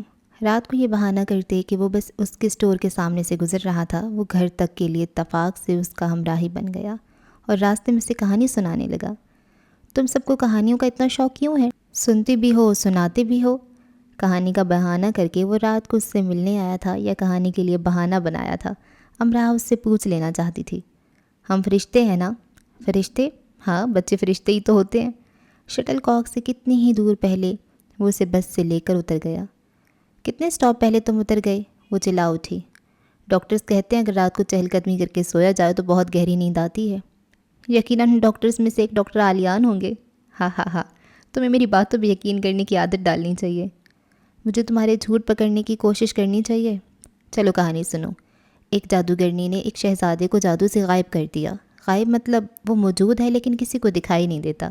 وہ سن سکتا ہے لیکن بول نہیں سکتا۔ اسے ایک شہزادی سے محبت ہوتی ہے لیکن شہزادی اس سے لا علم ہوتی ہے۔ جادوگرنی شہزادے سے کہتی ہے کہ اگر اس نے شہزادی کو اپنی محبت کا یقین دلا دیا تو وہ اس کے جادو سے آزاد ہو جائے گا۔ اچھا پھر اب تم پوری کرو۔ کیا؟ کہانی؟ پر کہانی تو تم سنا رہے تھے۔ یہ ایسی کہانی ہے نا، آدھی سنانے والے کی آدھی سننے والے کی۔ اب تم یہ بوجھو کہ شہزادہ کیسے شہزادی کو اپنی محبت کے بارے میں بتائے گا؟ اس کے سرہانے پھول رکھ کر؟ پھولوں سے اسے کیسے یہ معلوم ہوگا کہ یہ وہی رکھ رہا ہے؟ بہت عجیب پہیلی ہے اور غریب کہانی ہے۔ کوشش تو کرو۔ کبھی بہت فارغ ہوئی تو کوشش کروں گی، اور ڈاکٹرز ٹھیک کہتے ہیں، مجھے بہت گہری نیند بس آنے ہی والی ہے۔ اس نے اسے خاموش کروا دیا جبکہ وہ فوراً کہانی بوجھ چکی تھی۔ شہزادہ پیغامات لکھے گا اور اسے کسی ایسی جگہ باندھے گا جہاں سے شہزادی کا گزر ہوتا ہو۔ چلو مان لیتے ہیں شہزادی کے کمرے کے باہر لگے درخت کے ساتھ۔ رات کے وقت وہ ان کے ساتھ گھنٹیاں باندھ دے گا اور ان گھنٹیوں کو ہلائے گا۔ شہزادی نیند سے جاگ جائے گی اور اسے جاگے ہی رہنا پڑے گا جب تک وہ درخت کے پاس آ کر پیغام نہیں پڑھ لیتی۔ وہ درخت کی شاخوں میں جا بجا بندے پیغامات کو پہلے حیرت سے دیکھے گی، پھر وہ انہیں ایک ایک کر کے پڑھے گی، اور پھر ہر رات کو وہ گھنٹیوں کے بجنے کا انتظار کرے گی، اور پھر ایک دن شہزادہ جادو سے آزاد ہو جائے گا۔ اس رات وہ سو نہ سکی۔ ایسی کہانی سن کر نیند کیسے آ سکتی تھی؟ اور آخری پہر کی اس رات اس نے اسکیچ کے پیچھے وہ ساری کہانی لکھ دی۔ لیکن یہ کیا؟ جادو الٹا ہو گیا۔ اب وہ سن رہا تھا نہ ہی بول رہا تھا، اور یہ سب خود اس کی اپنی وجہ سے ہوا تھا۔ وہ سمجھتی تھی اور انجان بنتی تھی۔ اسے یہ فخر حاصل ہو گیا تھا کہ کوئی اس پہ ایسے فدا ہے، اور اس نے خود ایسی خود غرضی سیکھ لی کہ اس سے فاصلہ رکھا، نہ اپنے پلان کے مطابق اسے پہلے یہ بتایا کہ وہ پاکستان میں اپنی بات پکی کروائی ہے۔ اس نے اسے انکار کیا، نہ اقرار کے قابل سمجھا۔ اس نے اپنے پورے پلان پر بھی ٹھیک سے عمل نہیں کیا جس کے تحت انہیں صرف دوست رہنا تھا۔ اگر وہ اسے ہر حال میں انکار کرنے کا ارادہ ہی کیے ہوئے تھی تو اسے خود کو اتنا آگے نہیں لانا چاہیے تھا۔ ایک بار میں 6 کلاس کے مڈ ٹرم ایگزامز میں فیل ہو گئی۔ میں اتنا روئی کہ بے ہوش ہو گئی، پھر ہوش میں آئی، پھر روئی اور پھر سے بے ہوش ہو گئی۔ میرے رونے کی وجہ صرف یہ تھی کہ میں نے خواب میں دیکھا تھا کہ میں فیل ہو گئی ہوں۔ خواب سچا ہو گیا، یعنی اب وہ خواب بھی سچا ہوگا جس میں میری گردن کٹی ہوئی ہے اور سمندر کے پانی کے اوپر تیر رہی ہے۔ اہلیان اس کی شکل کی طرف کئی لہجے دیکھتا رہا اور پھر اس کے قہقہوں کو تھمنے میں آدھے گھنٹے سے زیادہ کا وقت لگا۔ اس نے سر پہ ہاتھ رکھ لیا، ہنس ہنس کر اس کا سر درد کرنے لگا تھا۔ اس کی ایسی ہنسی دیکھنے کے لیے وہ اپنے ماضی کو کھنگال کر چند واقعات اس کے روبرو لائی تھی۔ وہ خود کو بھی ٹھیک سے یہ بتا نہیں سکتی تھی کہ جب وہ اس کی کسی بات پہ ہنستا ہے تو اسے لگتا ہے کہ اس نے ثواب کمایا ہے۔ اس کی بھوری آنکھیں پانی سے بھر جاتی ہیں تو مشرقی ساحرہ کو اپنے سحر پہ پیار آنے لگتا ہے۔ وہ ہنسنے میں ایسے مصروف رہتا ہے کہ وہ اسے دیکھنے میں مشغول ہو جاتی ہے۔ کیا تم مجھے ہمیشہ ایسے ہنسا سکتی ہو؟ وہ ہنسی کے درمیان پوچھتا ہے۔ وہ خاموش ہو جاتی ہے، جیسے سوال سنا ہی نہیں۔ ایسے وقت وہ دوسرے حصے والی امراہ بن جاتی ہے جسے معلوم ہے کہ انہیں ہمیشہ ساتھ نہیں رہنا۔ وہ بیک وقت خود غرضی اور خود ترسی کے انتہا پہ پہنچ جاتی ہے۔ وہ خود سے بھی اقرار نہیں کرتی کہ وہ کیا چاہتی ہے۔ اور چینی خاتون نے ربن دیتے ہوئے اس سے پوچھا، اگر تم شادی شدہ ہو یا جلد ہی شادی کرنے والی ہو یا تم جانتی ہو کہ تمہیں کس سے شادی کرنی ہے تو تم اس کا نام اس پہ لکھوا سکتی ہو۔ امراہ نے خاتون کو دیکھا اور مسکرا نہ سکی۔ کیا وہ اس کے دل کا چور پکڑنے کو ہیں؟ میں چینی میں تم دونوں کے نام لکھ دوں گی۔ وہ پھر سے مسکرائیں جیسے چوری پکڑ چکی ہوں۔ اسے سوال کیا جا رہا تھا، اس کا سر گھومنے لگا۔ جو کام خود سے بھی چھپا کر کیا جا رہا تھا اس کا اقرار کسی کے سامنے کیسے کر لیتی؟ وہ پلٹ کر جانے لگی، پھر جیسے اس نے اسے بدشگونی جانا۔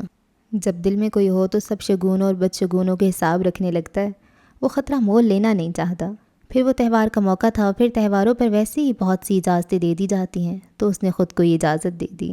اور اسے یہ بھی لگا کہ آسمانوں سے اس سے پوچھا جا رہا ہے کہ کس کا نام لکھوانا ہے اپنے نام کے ساتھ امراہ۔ وہ جو پلٹ گئی تھی واپس پلٹی۔ میرا نام امراہ ہے اور اس کا خاتون مزید مسکرانے لگیں۔ وہ اس کا آلیان۔ خاتون نے سر کو جنبش دی اور دونوں کے نام چینی میں لکھ دیے۔ ان دو ربن کو لے کر اس کے لیے چلنا دوبھر ہو گیا۔ اس کے دل کی دھڑکن اتنی تیز ہو گئی کہ اسے لگا کہ وہاں موجود ہزار لوگ جو ادھر ادھر دیکھ رہے ہیں تو دراصل اسی کے دل کی دھڑکن کو تلاش کر رہے ہیں، اسی کو لے کر سرگوشیاں کر رہے ہیں، اسی پر مسکرا رہے ہیں اور سر ہلا کر اسے بتانا چاہتے ہیں کہ ہاں ہم جان گئے ہیں تم کیا کر آئی ہو، دیکھو تم پکڑی گئی ہو۔ وہ مسکرائی اور مسکراہٹ غائب بھی کر لی۔ اسے یہ بھی لگا کہ اس نے کوئی بہت بڑا گناہ کر لیا ہے، اور یہ بھی کہ زندگی میں اب اسے کوئی ایسی چیز ملی ہے جو اتنی قیمتی ہے کہ اسے دنیا کا ہر محفوظ کونا غیر محفوظ لگنے لگا ہے، اور اسے لگنے لگا ہے کہ دنیا میں ہر کوئی اس کے ان ربنز کو چرا لینے کا ارادہ رکھتا ہے۔ اگر آلیان ڈریگن پریڈ پہ نہ آتا تو وہ اگلے کئی دنوں تک خود ہی اس کا سامنا نہ کرتی۔ چینی اسٹالوں پہ گھومتے اس نے بہت کچھ دیکھا، ادھر آلیان ادھر آلیان، ہر آنکھ ہر انداز ہر مسکراہٹ آلیان۔ اس نے خود کو شیشے میں دیکھا اور وہاں بھی آلیان کو پایا۔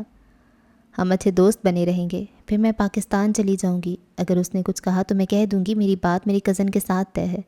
یہ تھا اس کا پلان جو اس نے ترتیب دے رکھا تھا، اور اس پلان کی وجہ یاد بنی تھی جو اسے آلیان کو دیکھ کر آیا کرتی تھی۔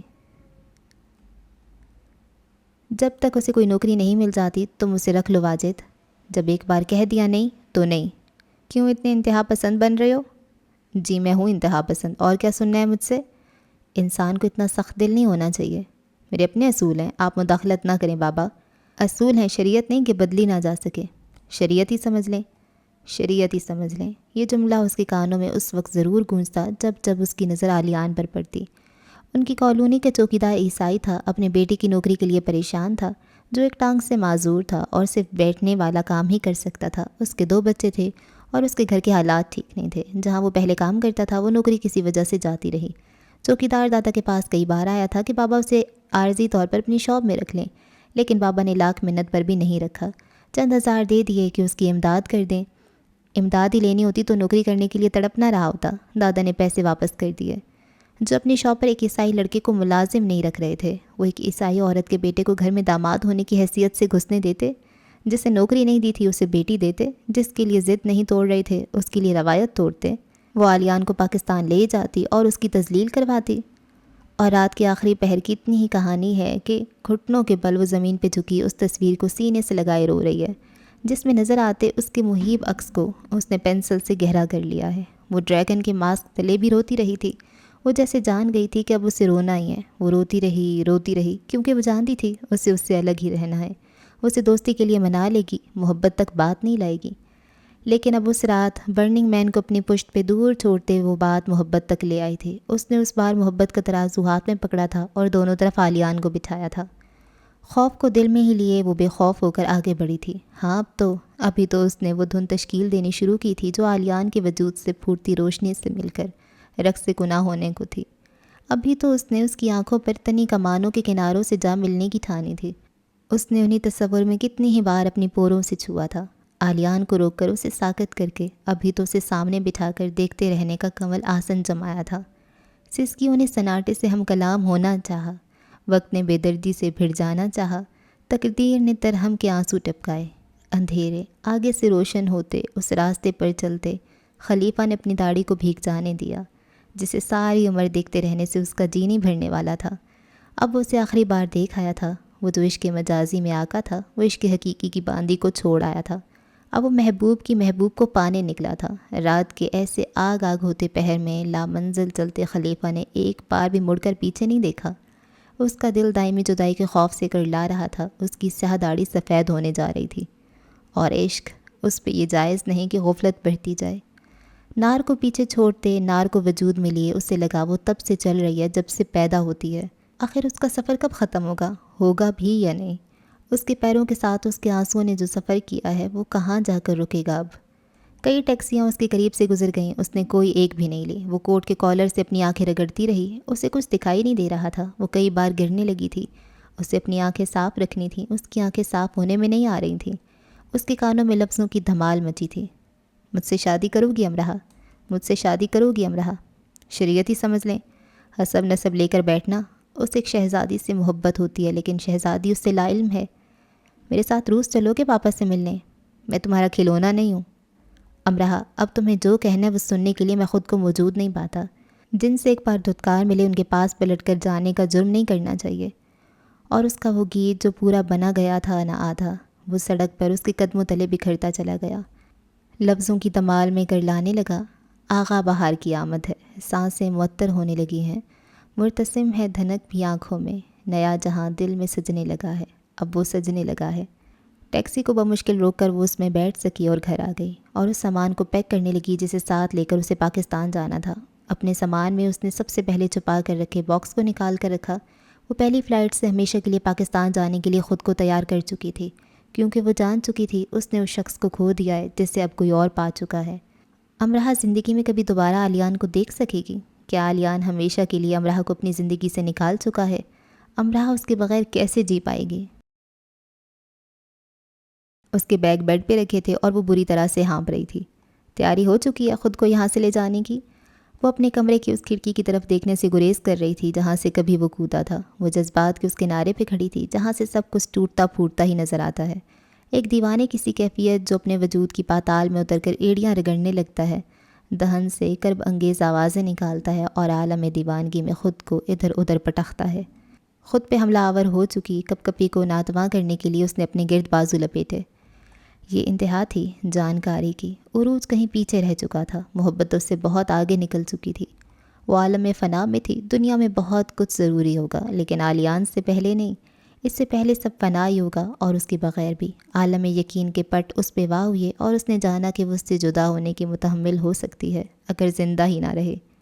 ہاں، یہی وہ بات تھی جو بہت پہلے طے ہو چکی تھی اور منکشف اب ہوئی تھی کہ اب جو اس کے بغیر ہوگی وہ زندگی نہیں ہوگی۔ اب پھول کھلیں گے نہ بہار آئے گی، خوشیوں کا منتظر رہا جائے گا نہ مسکراہٹوں کو خوش آمدید کہا جائے گا۔ کائنات کی اس حد سے اس حد تک پھیلاؤ ہوگا لیکن ٹھہراؤ نہیں، کوئی گیت سہانا نہیں لگے گا اور کسی داستان میں جی نہیں اٹکے گا۔ اب موت کی نشانیوں کا انتظار کیا جائے گا اور بینائی کو جزدان کر دیا جائے گا۔ اب نہ بولنے کی غرض رہے گی نہ سننے کی چاہت۔ اب ساری دنیا کے احرام اپنی بلندیوں سے گر جائیں گے اور پانی کے ذخیرے اپنا پانی الٹ دیں گے، تو بھی قیامت کا گمان نہ ہوگا۔ صبح تک وہ فیصلے کے پنڈولم پہ جھولتی رہی۔ وہ مرنے کا ارادہ نہیں رکھتی اور مر مر کر زندہ رہنے کا بھی۔ ویرا گھر آ چکی تھی اور این بھی ویرا کو نیو یارک جانا تھا۔ جس ٹیکسی میں وہ گھر آئی تھی اسی ٹیکسی میں بیٹھ کر وہ ایئرپورٹ چلی گئی۔ این اس کا دروازہ بجاتی رہی لیکن اس نے کھولا ہی نہیں۔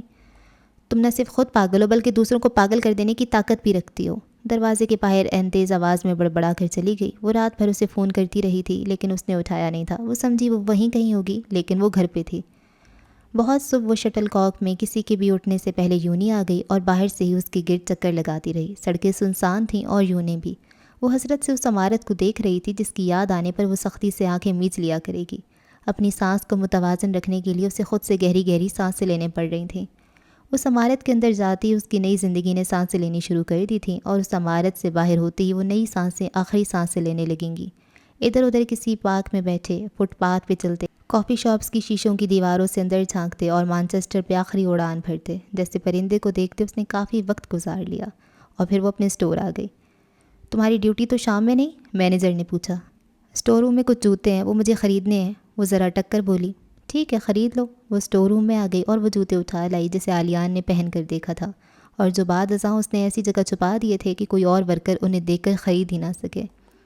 جوتوں کے وہ 3 عدد جوڑے تھے۔ مینیجر نے انہیں دیکھا تو شرارت سے مسکرانے لگا۔ بے شک ان میں نقص معمولی ہے، لیکن میں پھر بھی تمہیں مشورہ دوں گا کہ اس شاہی خاندان کے فرد کے لیے تم انہیں بھی معمولی سمجھو، اور ان 3 کی بجائے تم ایک وہ لے لو جسے میں نے ایک میگزین میں پرنس ہیری کو پہنے دیکھا ہے، اس نے مسکرا کر کہا، لیکن اس کی تحریک سنجیدہ تھی۔ وہ مسکرا نہیں سکی اور بتا بھی نہیں سکی کہ جوتے عالیان کے لیے معمولی ہی ہوں گے، لیکن اس کے لیے بہت خاص ہیں، وہ انہیں اپنے پاس رکھنا چاہتی ہے، وہ ان باقیات کو اکٹھا کر رہی ہے جو پورا عالیان نہیں بنا سکتی۔ پھر کیا ارادہ ہے پرنس ہیری کے جوتے کے بارے میں؟ جس انداز سے عالیان اسٹور آتا تھا سب کو اندازہ ہو چکا تھا کہ وہ جوتے لینے تو ہرگز نہیں آتا، بلکہ ایک بار مینیجر نے شیشے کے پار سڑک کی طرف اشارہ کیا اور کہا، دیکھو کیا یہ وہی ہے جس نے آج تک ہمارے اسٹور سے کچھ نہیں لیا سوائے تمہاری قیمتی وقت کے؟ امرہ چڑ جاتی، پتہ نہیں، اس کی آئس کریم ختم ہو چکی ہے اور تمہاری جاب ٹائمنگ بھی۔ ویسے وہ تم سے کیا کہتا ہے کہ میں یہاں سے گزر رہا تھا تو سوچا تم سے ہائی ہیلو کرتا جاؤں، یا وہ یہ کہتا ہے کہ میں نے مانچسٹر کے فلاں کونے میں واقع فلاں ریسٹوران دریافت کر لیا ہے جہاں ملنے والا فش سوپ اتنے مزے کا ہے کہ گمان ہوتا ہے کہ اس کے شیف نے اس پر کوئی جادو پڑھ کر پھونکا ہے۔ اور سنو، وہ پچھلے 15 منٹ سے ادھر ادھر ٹہل رہا ہے، اور جو گزر رہے ہوتے ہیں وہ ایسے 15 منٹ تک انتظار نہیں کرتے۔ اگر وہ تمہارے سامنے یہ جھوٹ کھڑے تو تم مسٹری سے مسکرا سکتی ہو۔ اب وہ اداسی سے مسکرا دی اور نفی میں سر ہلایا کہ یہ ہیری کے جوتے نہیں چاہیے۔ جوتے اسٹور میں ہی رکھوا کر وہ باہر آ گئی۔ وہ اپنے واجبات لینے آئی تھی، لیکن فی الحال اس نے واجبات کو چند گھنٹوں پہ ٹال دیا، اس نے خود کو بھی چند گھنٹوں کے لیے ٹال دیا۔ اسے شکوہ ہونے لگا کہ مانچسٹر پہ جو دھند اتر رہی ہے وہ اس کی آنکھوں میں کیوں گھس رہی ہے کہ اسے چلنے پھرنے میں دشواری ہو رہی ہے۔ اگر ایسا نہ ہو تو وہ تیزی سے اپنے کام سمیٹ لے، بلکہ بہت تیزی اور پھرتی سے، اور جو بار بار اپنے وجود پہ کسی چیز کے قائم ہونے کا پتہ معلوم کر رہی ہے تو اس سے بھی اسے فرصت ملے۔ اور اس کے کالے کوٹ کے اندر کیا چیز پاش پاش ہو چکی ہے، ذرا دم لے کر اس کا بھی حال چال پوچھ لے۔ اس نے خود کو مانچسٹر کو کھوجتے پایا۔ اچھا خیال تھا کہ وہ مانچسٹر کو کھوج رہی ہے۔ کئی لوگوں نے اس کی گلابی گالوں اور سرخ نم آنکھوں کو ٹھٹک کر دیکھا، اس پہ ترس کھایا جا سکتا تھا اور اس نے خود کو قابل رحم ہی بنا لیا تھا۔ اس کے اندر ایک جذبہ بار بار سر اٹھا رہا تھا کہ وہ دنیا کو آگ لگا دے، اور سب سے پہلے خود کو۔ اس نے نفرت سے اپنے خاندان کے بارے میں سوچا، اور پھر آخری نقطے پہ ٹھہر کر وہ خود سے نفرت کرنے میں مشغول ہو چکی تھی۔ اس نے دبے دبے غصے سے دادا کے بارے میں سوچا اور چاہا کہ انہیں اپنے ساتھ کھڑا کر لے اور اس شخص کی طرف دیکھتے رہنے کا حکم دے جو برننگ مین کے ساتھ جل کر راکھ ہو چکا ہے، اور کیا پھر بھی دادا یہ کہنے کا حوصلہ کر پائیں گے، حسب نسب لاؤ؟ اس کی راکھ کے ڈھیر پر کھڑے ہو کر بھی وہ اپنا سوال نہیں بدل پائیں گے، کیا تب بھی وہ اس کے دل کی بات مان لینے پہ مجبور نہیں ہو جائیں گے؟ ٹھنڈی پھوار اس کا سر بھگو رہی تھی، اور وہ ان قصے کہانیوں میں غلطاں ہو چکی تھی جو معاشرے میں، کتابوں میں ادھر ادھر بکھری پڑی تھیں، وہی جن میں سب ہوتا ہے بس ملن نہیں ہوتا۔ داستان امرہ کے ساتھ بھی یہی ہوا ہے، بہت کچھ اس نے الٹا پلٹا کر دیا تھا، اور باقی حالات نے وہ کسی کو راضی نہ رکھ سکی، نہ خود کو نہ عالیان کو۔ دونوں ایک ہی راستے پہ چلتے چلتے ایک دوسرے کی پشت پہ آ گئے۔ وہ اپنی وجوہات کی وجہ سے پلٹ کر نہیں دیکھ رہا تھا، اور یہ اپنی پانی کی دھار بنے وہ پانی کے کنارے بن گئے۔ گھوم پھر کر وہ پھر اسٹور آ گئی اپنے واجبات لینے۔ واجبات سے زیادہ مقصد جاب چھوڑ دینے کا عندیہ دینا تھا۔ تمہارا کوئی پوچھنے آیا تھا؟ اسے دیکھتی مینیجر نے اسے بتایا۔ عالیان؟ سانس سے بھی پہلے نام اس کے حلق سے نکلا۔ کوئی سائی تھا، میں نے کہہ دیا تم آئی تھیں اور چلی گئیں۔ سائی؟ وہ بڑبڑائی۔ وہ کافی بار اسے کال کر چکا تھا، لیکن اس نے کوئی کال ریسیو نہیں کی تھی۔ اس نے اپنے اندر سائی کے لیے بھی نفرت محسوس کی اور غصہ بھی۔ مجھے میرے بقایا جات چاہیے، ہاتھ مسلتے اس نے کہہ دیا۔ تم جاب چھوڑ رہی ہو؟ ہاں، اس نے نظریں چرا کر کہا۔ کہیں اور جاب مل گئی ہے؟ مجھے جاب کی ضرورت نہیں رہی اب۔ تم ٹھیک ہو امرہ؟ ہاں بالکل۔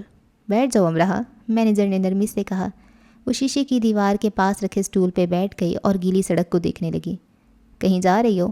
دونوں ہتھیلیوں کو مسلتے امرہ نے چونک کر گیلی سڑک پر سے نظریں اٹھائیں۔ اسے یہ کس نے بتایا کہ وہ جا رہی ہے؟ تو کیا اسے واقعی جانا ہوگا؟ اس کے رخصت کے استعارے اکٹھے ہونا شروع ہو گئے ہیں اور اس کے قیام کی علامتیں روپوش ہو گئی ہیں۔ اتنا وقت تمہارے ساتھ گزارا ہے اور تم کیسے جذبات سے عاری خاموشی سے جا رہی ہو؟ اگر تمہارا جانا ضروری ہے تو اچھے انداز سے بائی کہہ کر جاؤ، ورنہ مجھے موقع دو کہ میں تمہیں اس انداز سے الوداع کہوں جس انداز میں میں نے تمہیں خوش آمدید کہا تھا۔ اور صرف اتنی سی بات پر وہ پھر سے رونے لگی اور آنکھوں کو رگڑ کر مینیجر کو دیکھا۔ میں نہیں جا رہی، کہیں نہیں جا رہی۔ پھر جاب کیوں چھوڑی؟ یہ دیکھنے کے لیے کہ کیا کچھ چھوڑ سکتی ہوں. میں سب چھوڑ سکتی ہوں لیکن اس سے نہیں. پوری شدت سے جانے کا فیصلہ کرنے کے باوجود میں ساری قوتیں لگا کر خود کو روک لینا چاہتی ہوں. مجھے روک لیں پلیز. رک جاؤ امراح، میں یہاں رہنا چاہتی ہوں. رہ جاؤ یہاں. دنیا کے کسی اور کونے میں کیسے رہ سکتی ہوں اب بھلا؟ دنیا کے اس کونے کے علاوہ تمہیں کہیں اور رہنے کی ضرورت نہیں. یہاں بھی اب میری ضرورت نہیں رہی. یہاں بھی نہیں رہ سکتی، یہاں سے جا بھی نہیں سکتی. اسے اتنی جلدی کیوں تھی؟ مجھے ہنسانے اور رلانے کے کام اس نے اتنی جلدی کیوں کیے؟ اس نے مینیجر کی طرف دیکھنے سے گریز کیا. ولسن ہمدردی سے اسے دیکھنے لگا. وہ جوتوں والا؟ بہت کچھ وہ پہلے سے سمجھ چکا تھا، اب مکمل سمجھ رہا تھا. میں اپنے جانے کے سامان کر رہی ہوں اور خود کو روک لینے کے بھی. میں بری طرح سے منتشر ہوں. میرا ایک حصہ میری مٹھی میں ہے اور ایک اس کے وجود میں. میں خود کو کہاں کھڑا کروں اور کہاں سے چلتا کروں میں فیصلہ نہیں کر پا رہی. ولسن، میں نے اسے کھیل نہیں سمجھا تھا لیکن کھیل کی طرح ہی کھیل گئی. اسی لیے تو محبت میں ہار جیت ہوتی ہے. اگر ہم اس سے نہ کھیلیں تو ایسا نہ ہوتا. صرف جیت ہی ہو، بس جیت. ولسن میز کے کنارے سے ٹک کر کھڑا ہو گیا. امراح اردو میں بول رہی تھی. اسے الفاظ سمجھنے میں دقت ہوئی، محسوسات سمجھنے میں ہرگز نہیں. میں نے ہر خوبصورت شے کی طرف سر اٹھا کر دیکھا ہے، آنکھیں گاڑ کر، دل جما کر، پھر بھی میں یہ یقین حاصل نہیں کر پائی کہ میں ان کے سہارے جی لوں گی. وہ میرے لیے کچھ تو سہارا بن جائیں گے. دیکھو یہ سڑک پہ چلتے لوگ، ہنستے مسکراتے لوگ مجھے کتنے ہیبت ناک لگ رہے ہیں، اور یہ آسمان سے برستی پھوار مجھے اس پہ ترس بھی آ رہا ہے. مجھے یہ کیسی حقیر بھی لگ رہی ہے. یہ میری آنسوؤں سے مقابلہ کر رہی ہے اور میں نے ساری بڑی نعمتوں کو گن کر دیکھ لیا. ان کے انبار بھی مجھے دیے گئے تو میرے لیے رائی برابر خوشی کا سامان نہ ہو سکے گا. میں کبھی حساب میں اچھی نہیں رہی اور دیکھو آج ہر غم کے جواب میں وہ نکلتا ہے اور ہر خوشی کے سوال میں بھی میرا حساب اچھا ہو گیا ہے. میز پہ رکھے ٹیشو باکس کو ولسن نے اس کے آگے کرنا قابل تحقیر جانا. وہ بچوں کی طرح اپنے کسی پیارے کھلونے کی ٹوٹ جانے پہ رو رہی تھی. اسے لاڈ سے چپ کروایا جا سکتا تھا یا تسلی سے. صرف اس کی آنکھیں خشک کر دینا کافی نہیں ہوگا. میں سوچتی ہوں اگر اپنی ہتھیلیوں پہ آنسو بہاتی رہوں تو شاید میری قسمت بدل جائے. اس کی آواز اتنی دھیمی تھی کہ اسے سننے کے لیے کان اس کے منہ کے پاس لے جانے پڑتے تو ثابت ہوا کہ وہ خود اپنے آپ سے بات کر رہی تھی. میں اسے کبھی یہ بتا نہیں سکی کہ وہ مجھے کتنا اچھا لگتا ہے. اب اسے کون بتائے گا کہ امراح نے اسے کتنا پسند کیا، اتنا کہ میں نے اس کے پلٹ جانے پر اس کی پشت کو اوجھل ہو جانے تک دیکھا اور اس کے سامنے آنے پر میں نے اپنی نظر سے اس کی نظر اتاری. اگر وہ مجھے نہ ملا ہوتا تو مجھے یہ کبھی معلوم نہ ہوتا کہ خدا کی رحمت کیسے انسانی صورت مجسم ہوتی ہے، اور اگر کرم اور مہربانی کی کوئی پہلی صورت ہے تو وہ اس جیسے انسان کی زندگی میں شامل ہونا ہے. اندھیروں پہ قابض ہو جانے والا وہ روشن ستارہ جو طلوع ہوا کرتا ہے، غروب نہیں. رات کو آنکھیں بند کرنے سے پہلے مجھے یہ منظر دیکھنا یاد رہتا ہے کہ کیسے وہ سر اٹھا کر کہکہے لگاتا ہے. مجھے دلی سکون ملتا ہے اس منظر کو دہرا کر جب وہ میرا ماسک اٹھانے جھکا تھا. جو مسکراہٹ اس وقت اس نے اپنے ہونٹوں پہ سجا رکھی تھی وہ ان جذبوں کو عطا کی جاتی ہے جو اب ناپید ہوتے جا رہے ہیں. اس مسکراہٹ سے میں اس کی مداح ہو گئی اور طلبگار بھی. میں اسے یہ بھی نہیں بتا سکی کہ وہ خاموش رہتا ہے تو گنگناتا ہوا لگتا ہے، اور اگر وہ گنگنا لے تو ساری خاموشیوں کو جگاتا لگتا ہے. میں نے تو اسے کچھ بھی نہیں بتایا اور نہ اس نے مجھے سنا. اس نے اپنے کان ویرا کے منہ کے آگے کر دیے. کتنی جلدی میں تھا وہ. بدیہیت ہوتی ہے ایسی عجلت کہ مٹھی میں قید کر لینے والے مٹھی کھول دینے پہ مائل ہوں. اپنے وجود کو ساکت رکھے، دونوں ہاتھ گود میں رکھے اسے دیکھتے ولسن کی نظروں میں درہم بڑھتا جا رہا تھا. تمہیں کہیں جانے کی ضرورت نہیں ہے، وہ ایک دن خود تمہارے پاس آئے گا. مجھے بھی یہی خوش گمانی تھی. خوش گمان ہونا اچھا ہے بجائے بدگمان ہونے کے. اپنے دل کو اور ہلکا کر لو لیکن کہیں مت جاؤ. جس حالت میں وہ بیٹھی تھی اسی حالت میں اٹھ کر باہر آ گئی. وقت کے ساتھ ساتھ محبت نے شدت اختیار کر لی تھی. ڈریگن پریڈ تک وہ کچھ اور تھی، اب کچھ اور تھی. چشمہ دریا بن چکا تھا اور دریا ایسے پانیوں میں گرتا تھا جس کی وسعت کی کوئی حد نہیں تھی. جو کچھ ان کے درمیان ہو چکا تھا اب وہ پہلے سے عام اور معمولی لگتا. کہانی کا ایک المیہ حصہ جو ہر قصے کہانی سے جڑا ہوتا ہے، اور پھر سے سب خوش. اور اب جب باقی عالیان کسی اور کے سپرد ہوا تھا تو سب خوش فہمیاں، غلط فہمیاں دور ہو گئی تھیں. سب اتنا آسان نہیں تھا. حقیقت سوچوں اور اندازوں سے کہیں آگے کی چیز ہوتی ہے. اس نے ہاتھ میں پکڑے شاپر کو دیکھا. کیا وہ اتنے سے عالیان پہ راضی ہو جائے گی؟ نہیں، ہاں نہیں. خود سے کئی ہزار بار یہ سوال پوچھ چکی اور اس کا جواب جان چکے اور اپنا سب کچھ ہار چکے عالیان کو جیتنے کے لیے اس نے ایک آخری جوا بھی کھیل لینا چاہا. اس کے خاندان کو حسب نسب چاہیے تھا اور اسے وہ. خاندان کے نام پہ اس کے پاس کچھ تو ہوگا، کوئی تو، اور نہ جانے وہ کتنا معتبر ہو کہ اعتراض کا سوال ہی نہ اٹھے. وہ ویرا کو ہاں کہہ چکا ہے تو نہ بھی کہہ دے گا. امراح کی ہاں کے بعد کسی کی گنجائش نہیں رہے گی. اس نے کوٹ کی جیب سے فون نکالا اور کافی دیر تک اسے دیکھا. وہ پہلے بھی ایک بار اس نمبر پہ فون کر چکی تھی. اسے کچھ بتایا نہیں گیا تھا، بلکہ الٹا انہیں یہ شک ہو گیا تھا کہ وہ صرف پیسوں کے لیے ظاہر کر رہی ہے کہ وہ ان کی مدد بھی کر سکتی ہے. برننگ مین اس کے سامنے آ کر کھڑا ہو گیا اور اسے یہ بتانے لگا کہ اب اسے ساری زندگی اسی کی طرح جلنا ہوگا. اور برننگ مین یہ نہیں جانتا تھا کہ آگ سے جل جانا جدائی کی آگ سے بہت کم تکلیف دہ ہوتا ہے. نیو یارک سٹی کا مقامی ریسٹورانٹ ہے جس کی چھت کی زیبائش آنے والوں کو سر اٹھا کر دیکھنے پر مجبور کر دیتی ہے، اور جس کے سائے تلے بیٹھ کر کھانے میں وہ راحت محسوس کرتے ہیں. ہال میں پھیلی میزوں پر بیٹھے لوگ کھانے کو محبت اور نرمی سے برت رہے ہیں اور اپنے سامنے بیٹھے شخص کی آنکھوں میں دیکھنے کو پسند کر رہے ہیں. افراتفری کو وہ باہر چھوڑ آئے ہیں اور فرش سے چھت تک تنی شیشوں کی دیوار سے دکھائی دیتی نیو یارک کی شہر کی روشنیوں کو اپنے ساتھ ساتھ لیکن پس منظر میں رکھتے ہیں.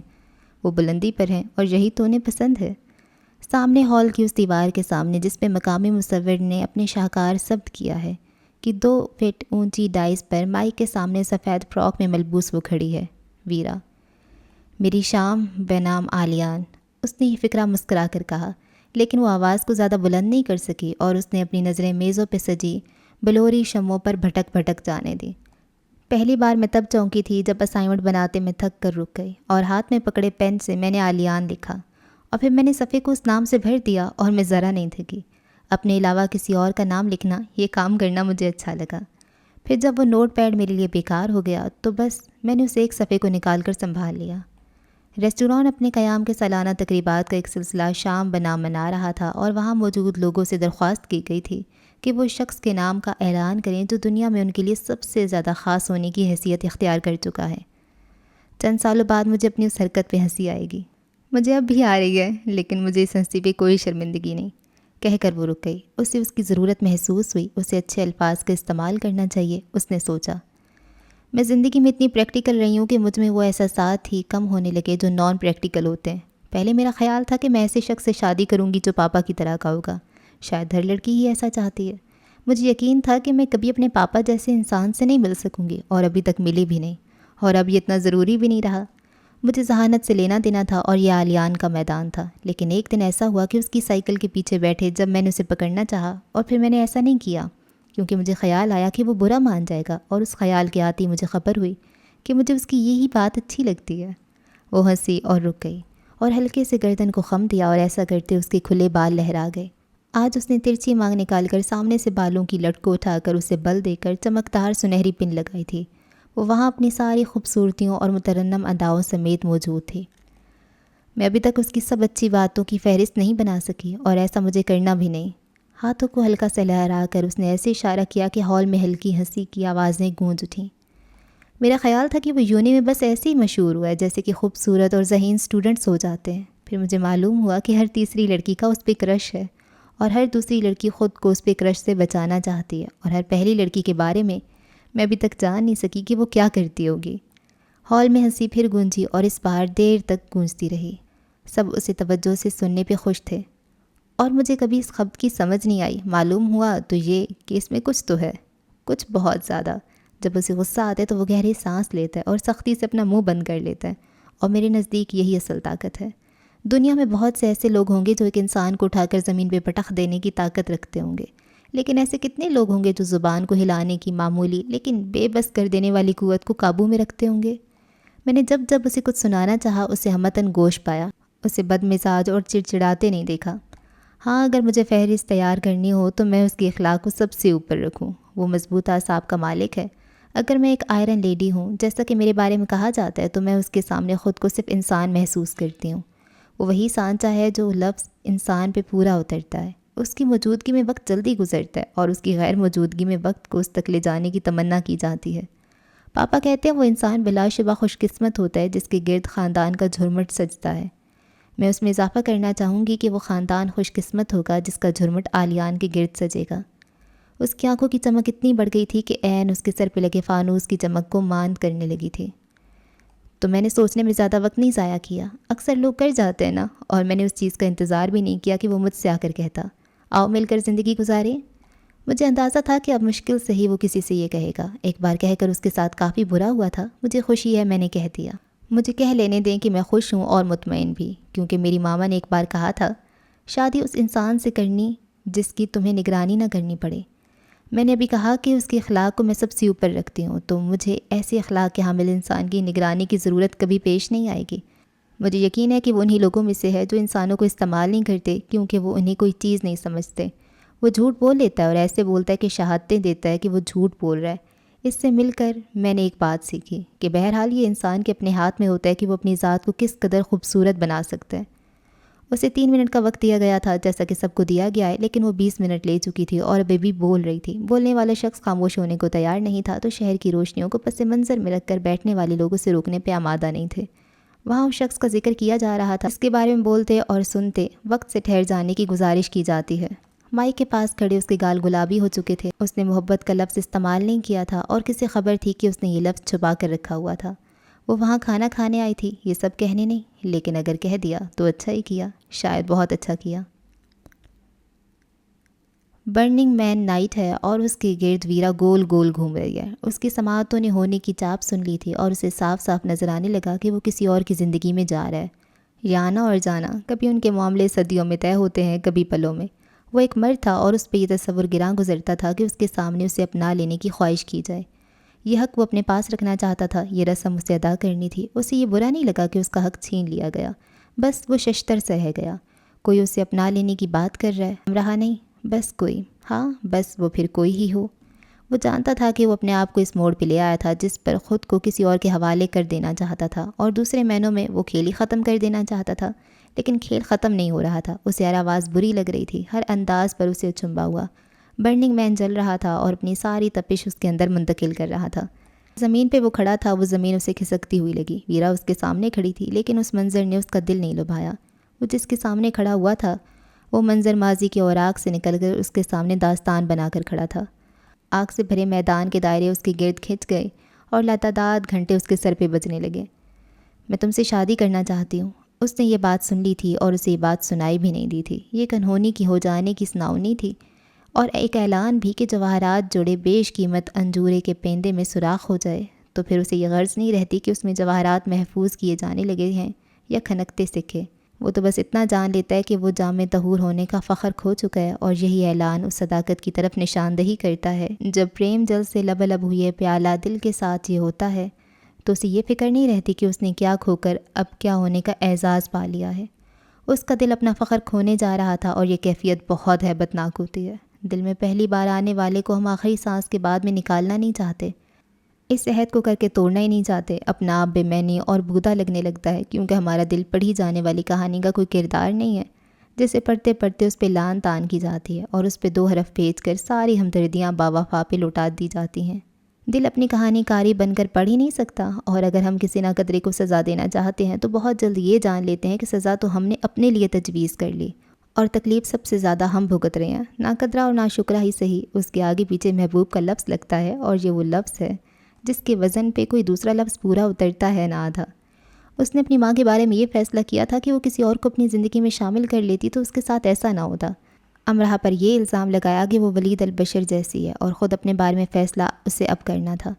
اب وہ کیا چاہتا ہے ویرا؟ اس نے اس کے ہاتھ کو نرمی سے چھوا۔ جواب کے لیے اصرار نہ کرو، مجھے وقت دو، جتنا چاہے وقت لے لو، صرف اتنا بتا دو کہ میں تمہیں اچھی لگتی ہوں۔ وہ اس کے سامنے بیٹھ کر معصومانہ انداز میں کہنے لگی۔ وہ بہت پیاری تھی، پرخلوص اور معصوم۔ اگر وہ ویرا نہ ہوتی تو اس کے لیے وہی امرہ ہوتی۔ ہاں تم بہت اچھی لگتی ہو مجھے، اس نے خوش دلی سے کہا، اور وہ اتنی زیادہ خوش ہوئی کہ اسے حیران کر دیا۔ وہ اتنی چھوٹی سی بات پر اتنی خوش ہو گئی تھی، اور امرہ اتنی اہم بات سن کر بھی مسکرا نہیں سکی تھی۔ وہ ویرا کے لیے اتنا اہم تھا اور امرہ کے لیے اتنا غیر اہم۔ اسے اس کی دوستی کی ضرورت تھی اور وہ اسے ایک اچھا دوست بنا کر نہیں رکھ سکی تھی۔ اس نے ویرا کی طرف دیکھا جو کھڑے ہو کر سب کی تالیوں کا جواب خود بھی تالیاں بجا کر دے رہی تھی، سر ہلا کر بے طرح مسکرا رہی تھی۔ جسے زندگی میں شامل ہونے کی دعوت دی جائے اس کے لیے ایسے ہی مسکرانا چاہیے۔ پہلے اس پیغام کو عزت دی جانی چاہیے، پھر اس قبولیت کا احترام کرنا چاہیے۔ اس پہ بہت سے ادراک ہو رہے تھے، اسے ان پہ کان بھی دھرنے چاہیے تھے اور پھر فیصلہ کرنا چاہیے۔ لیکن جو فیصلہ بھی اختیاری میں ہوتا ہے اس میں ایسا کیا ہوتا ہے جو اختیاری فیصلے میں نہیں ہوتا؟ اس نے گھوم کر 4 اطراف نظر ڈالی اور اس کی ساری دلچسپیاں ہی ختم ہو گئیں۔ ہر طرف اسے ایک ہی چیز نظر آئی، آگ۔ برننگ مین خوش قسمت ہے، وہ کتنی آسانی سے ختم ہو رہا ہے۔ ویرا نے اس کا ہاتھ پکڑ لیا، اس کے ہاتھ میں نرمی تھی، پھر بھی اس کے وجود پہ پہاڑ آ گرا۔ وہ ویرا کی ساری خوبیوں کا معترف تھا، پھر بھی اس نے بھاگ جانا چاہا۔ وہ ایک خوبصورت لڑکی تھی، اس پہ مسکراہٹ سجتی تھی۔ وہ ایک خوبصورت مرد تھا، وہ اپنی مسکراہٹ گنوا رہا تھا۔ یہ اگلی رات ہے، وہ ہارڈ راک کے اسٹور میں بند ہے، زمین پر بیٹھا ہے۔ اس نے اپنی ماں کو اندھیرے میں موجود پایا، ایسا اس نے خود چاہا، اور اس نے اس سے کئی سوال کیے۔ یہ سب اس لیے ہو رہا ہے کہ میں آپ کا خون ہوں، یا اس لیے کہ قدرت کا آپ سے انتقام ابھی پورا نہیں ہوا؟ اس نے آواز سے الفاظ ادا کیے۔ ڈی جے کے میش اپ کی آواز اس کے الفاظ سے زیادہ پر اثر نہیں تھی۔ میں ایک انسان ہوں ماما، اور میں سب کچھ ٹھیک نہیں کر سکتا۔ جو مجھے ٹھیک لگ رہا ہے ہو سکتا ہے وہ غلط ہو، اور جو غلط ہے وہ ٹھیک ثابت ہو جائے۔ میں خود کو کتنا بھی عقل مند سمجھوں، مجھے یہ یاد رہتا ہے کہ بہت سے معاملات میں عقل کا عمل دخل ہوتا ہے ہی نہیں۔ میرے دل کے ایک حصے میں یہ بات نقش تھی کہ آپ نے بے وقوفی کی۔ اب میرا یہ دل مجھے یہ یاد دلاتا ہے کہ میں بے وقوفی کر رہا ہوں، لیکن کہاں اور کیا مجھے ٹھیک سے اندازہ نہیں ہو رہا۔ میں آپ کے ماضی میں جینے لگا ہوں، اور میرا حال ماضی بن رہا ہے۔ میں زندگی میں 2 بار انتہائی تکلیف سے گزرا، جب آپ کو سرد ہوتے دیکھا، اور ایک تب جب امراہ کے دل کو اپنے لیے سرد پایا۔ اس دوسری تکلیف نے مجھے پہلی تکلیف بھلا دی۔ میں آپ کی اور اپنی محبت میں پھنس گیا ہوں، آغاز میں نہیں، انجام میں۔ سائی کہتا ہے میں نے امراہ کو معاف نہیں کیا، میں نے معاف کر دیا ہے، لیکن آگے کیا؟ اب میں اس پر سوچ رہا ہوں کہ آگے کیا؟ ایک پرخلوص دل ویرا کو مایوس کر دوں، یا ایک سخت دل امراہ کے لیے خود کو تنہا کر لوں؟ یا ایسے بھی ہے کہ میں ایک ایسے دل کے پیچھے بھاگوں جو مجھے ضمانت کے طور پر چند لفظ بھی نہیں دیتا؟ سائی کہتا ہے یہ اس کی روایات ہیں جو وہ ایسے پابند ہے۔ تو ماما، ایک انسان جس کی چاہت میں اتنی طاقت نہیں کہ وہ اپنے جذبوں کو روایات سے اوپر لے جائے، ایک انسان ہر شے سے بلند نہیں رکھا جا سکتا؟ کیا ایک انسان کو عرفہ بنانے کے لیے اس طاقت محبت کا استعمال نہیں کیا جا سکتا؟ کیا ایک انسان کو انسان ہونے کی حیثیت سے بڑھتا نہیں جا سکتا؟ ایک انسان کتنا قیمتی ہے، یہ مجھ سے زیادہ کون جان سکتا ہے، جس نے آپ کو کھو دیا، جو اپنا آپ کھونے جا رہا ہے؟ کیا آپ کی محبت سے لبریز دل کے مقابلے میں کائنات کی کوئی چیز ٹھہر سکتی ہے؟ اور کیا یہ کہا نہیں جاتا کہ جس نے ایک انسان کو پا لیا اس نے سب پا لیا؟ تو کیا میں وہ انسان نہیں ہوں جسے پا کر سب پا لیا جائے؟ میں امراہ کے لیے یہ انسان کیوں نہیں ہوں؟ اچھا جی، اس ایپیسوڈ کو یہاں پہ کرتے ہیں اینڈ۔ اور یار، ایک ایپیسوڈ میں کہتی ہوں یہ برا ہے، اگلی ایپیسوڈ میں کہتی ہوں دوسرا برا ہے، اور پھر اس سے اگلی ایپیسوڈ میں مجھے دونوں صحیح لگنے لگ جاتے ہیں۔ اتنا وہ پرفیکٹلی لکھا ہوا ہے ناول نا، کہ پھنسا دیا گیا ہے کہ اگر ہم اس سچویشن میں ہوتے تو کیا کرتے۔ اگر امراہ کو دیکھے تو امراہ بھی بری طرح سے پھنسی ہوئی ہے، وہ اس کے ساتھ کھیل نہیں رہی تھی، اس کو وہ چاہیے تھا، لیکن یہ ٹرک تو گزرتے رہتے ہیں نا، مجھے بڑے برے لگتے ہیں۔ خیر ہاں، تو اس کو بھی نا آلیان چاہیے تھا اپنی لائف میں، لیکن وہ ایز اے پارٹنر اس کو نہیں اپنے ساتھ رکھ سکتی تھی کیونکہ ان کی روایات ایسی تھیں، تو وہ چاہتی تھی ایز اے دوست ہی میرے ساتھ رہ جائے۔ بس وہ سیلفش ہو رہی تھی وہاں پہ، ہاں اس سے نہیں ہونا چاہیے تھا لیکن وہ ہو رہی تھی۔ وہ بھی اس کو پسند کرنے لگ گئی تھی، لیکن اس نے یہ سوچا ہوا تھا کہ اگر کبھی ایسا کچھ ہو گیا تو میں کہہ دوں گی میرا رشتہ ہوا ہے، لیکن تب تک تو وہ اس کے ساتھ رہے۔ اگر رشتے کا بتا دے گی اس کے بعد بھی وہ دوست بن کے تو اس کے ساتھ رہے گا، اس نے یہ سوچا ہوا تھا۔ اور کیونکہ اسے پتہ تھا، اپنے گھر کا تو سب کو ہی پتہ ہوتا ہے نا، تو اپنے گھر کا بھی سوچتی تھی کہ بابا نے ایک عیسائی کے بیٹے کو جاب نہیں دی، تو یہ بات۔ اور دادا بھی دیکھو نا، اتنے مجھے شروع سے آخر تک دادا اچھے لگ رہے تھے، دادا نے بھی نا، پر دادا بھی اپنی جگہ ٹھیک ہیں، ایک بوڑھے بزرگ ہیں پرانی باتوں والے۔ پرانی کیا، آج کل ماڈرن ہی کسی کو پتہ ہو بیٹی باہر گئی ہوئی ہے اور وہ کہہ رہی ہے میں عیسائی کے بیٹے سے پیار کرتی ہوں، تو وہ تو وہیں پہ بھڑک جائیں۔ تو پھر بھی دادا تھوڑا سا کنٹرول کر گیا، خاموش ہو گیا، کیونکہ ایک ٹپیکل دیسی فیملی ہے نا۔ اور امراہ کے لیے برا لگ رہا ہے بیچاری، اس کو سمجھ ہی نہیں آ رہا کیا کروں۔ ابھی تو وہ سارا کچھ جب ایکسپریس کر رہی ہے نا، تو مجھے اب اس کی صحیح سے کنڈیشن سمجھ میں آ رہی ہے۔ اور آلیان، وہ تو بیچارہ شروع سے ہی بیچارہ ہے۔ اور اچھا، اس نے اس کو ہاں نہیں کہا ویرا کو۔ اچھا، یہاں پہ اگر یہ ویرا کو ہاں کہہ دیتا نا تو یہ سٹوری بہت ویک ہو جاتی ہے، اس نے اس سے وقت مانگا ہے، تو یہ صحیح کیا اس نے۔ اور یہ لڑکیاں ہوتی ہیں نا، ایموشنل ہو جاتی ہیں کہ کوئی آپ کے لیے اتنا کر رہا ہے، خیال رکھ رہا ہے، دوسرا بندہ آپ کو دھتکار ہے، تو وہ کہتی ہیں کہ ہاں دوسرا بندہ ٹھیک ہے جو اب آپ کا خیال رکھ رہا ہے۔ لیکن جو مرد ہوتے ہیں نا، یہ ایسے ان سے زبردستی ایموشنل بلیک میل کر کے یا اس طرح کر کے ان سے ہاں نہیں کروائی جا سکتی۔ تو یہ والا پوائنٹ یہاں پہ بہت اچھے طریقے سے پروف ہوا ہے کہ اب وہ اس کا کتنا خیال رکھ رہی ہے، اسے اتنا پیار کر رہی ہے، اور اتنے لوگوں کے درمیان میں وہ اس سے کہہ رہی ہے کہ میرے پاپا سے ملنے آ جاؤ، لیکن وہ کہتا ہے کہ تھوڑا وقت دو مجھے۔ تو یہ اچھا تھا۔ اور آلیان اور امراہ بیٹھ کے بات نہیں کر سکتے، پر کہاں بات کر سکتے ہیں، اس نے اچھا تو نہیں کیا اس کے ساتھ۔ اور بس اب دیکھنے آگے کیا ہوگا۔ اور ویرا دیکھو نا یار، یہ دوست ہے، ٹھیک ہے دوست ہے اور وہ پسند بھی ہے، تو یہ کم از کم اس کو بتا تو دیتی کہ مجھے یہ پسند ہے، میں تو یہ ان کی انگریزوں کی عجیب ہی دوستی ہیں۔ اب یہ دیکھنا ہے کہ اب آگے کیا ہوگا۔ میں تو بہت ایکسائٹیڈ ہوں آگے کا دیکھنے کے لیے کہ اب آگے اور کیا ہوگا۔ اب امرا کے گھر والے نہیں بدل سکتے، آلیان ہے، ویرا بھی بیچ میں آ گئی ہے۔ خیر کچھ اچھا ہی ہوگا، اور دیکھتے ہیں جی آگے کیا ہوتا ہے۔ دعاؤں میں یاد رکھیں، چینل کو کر لیں سبسکرائب اگر آپ نے پہلے سے نہیں کیا ہوا تو۔ اللہ حافظ۔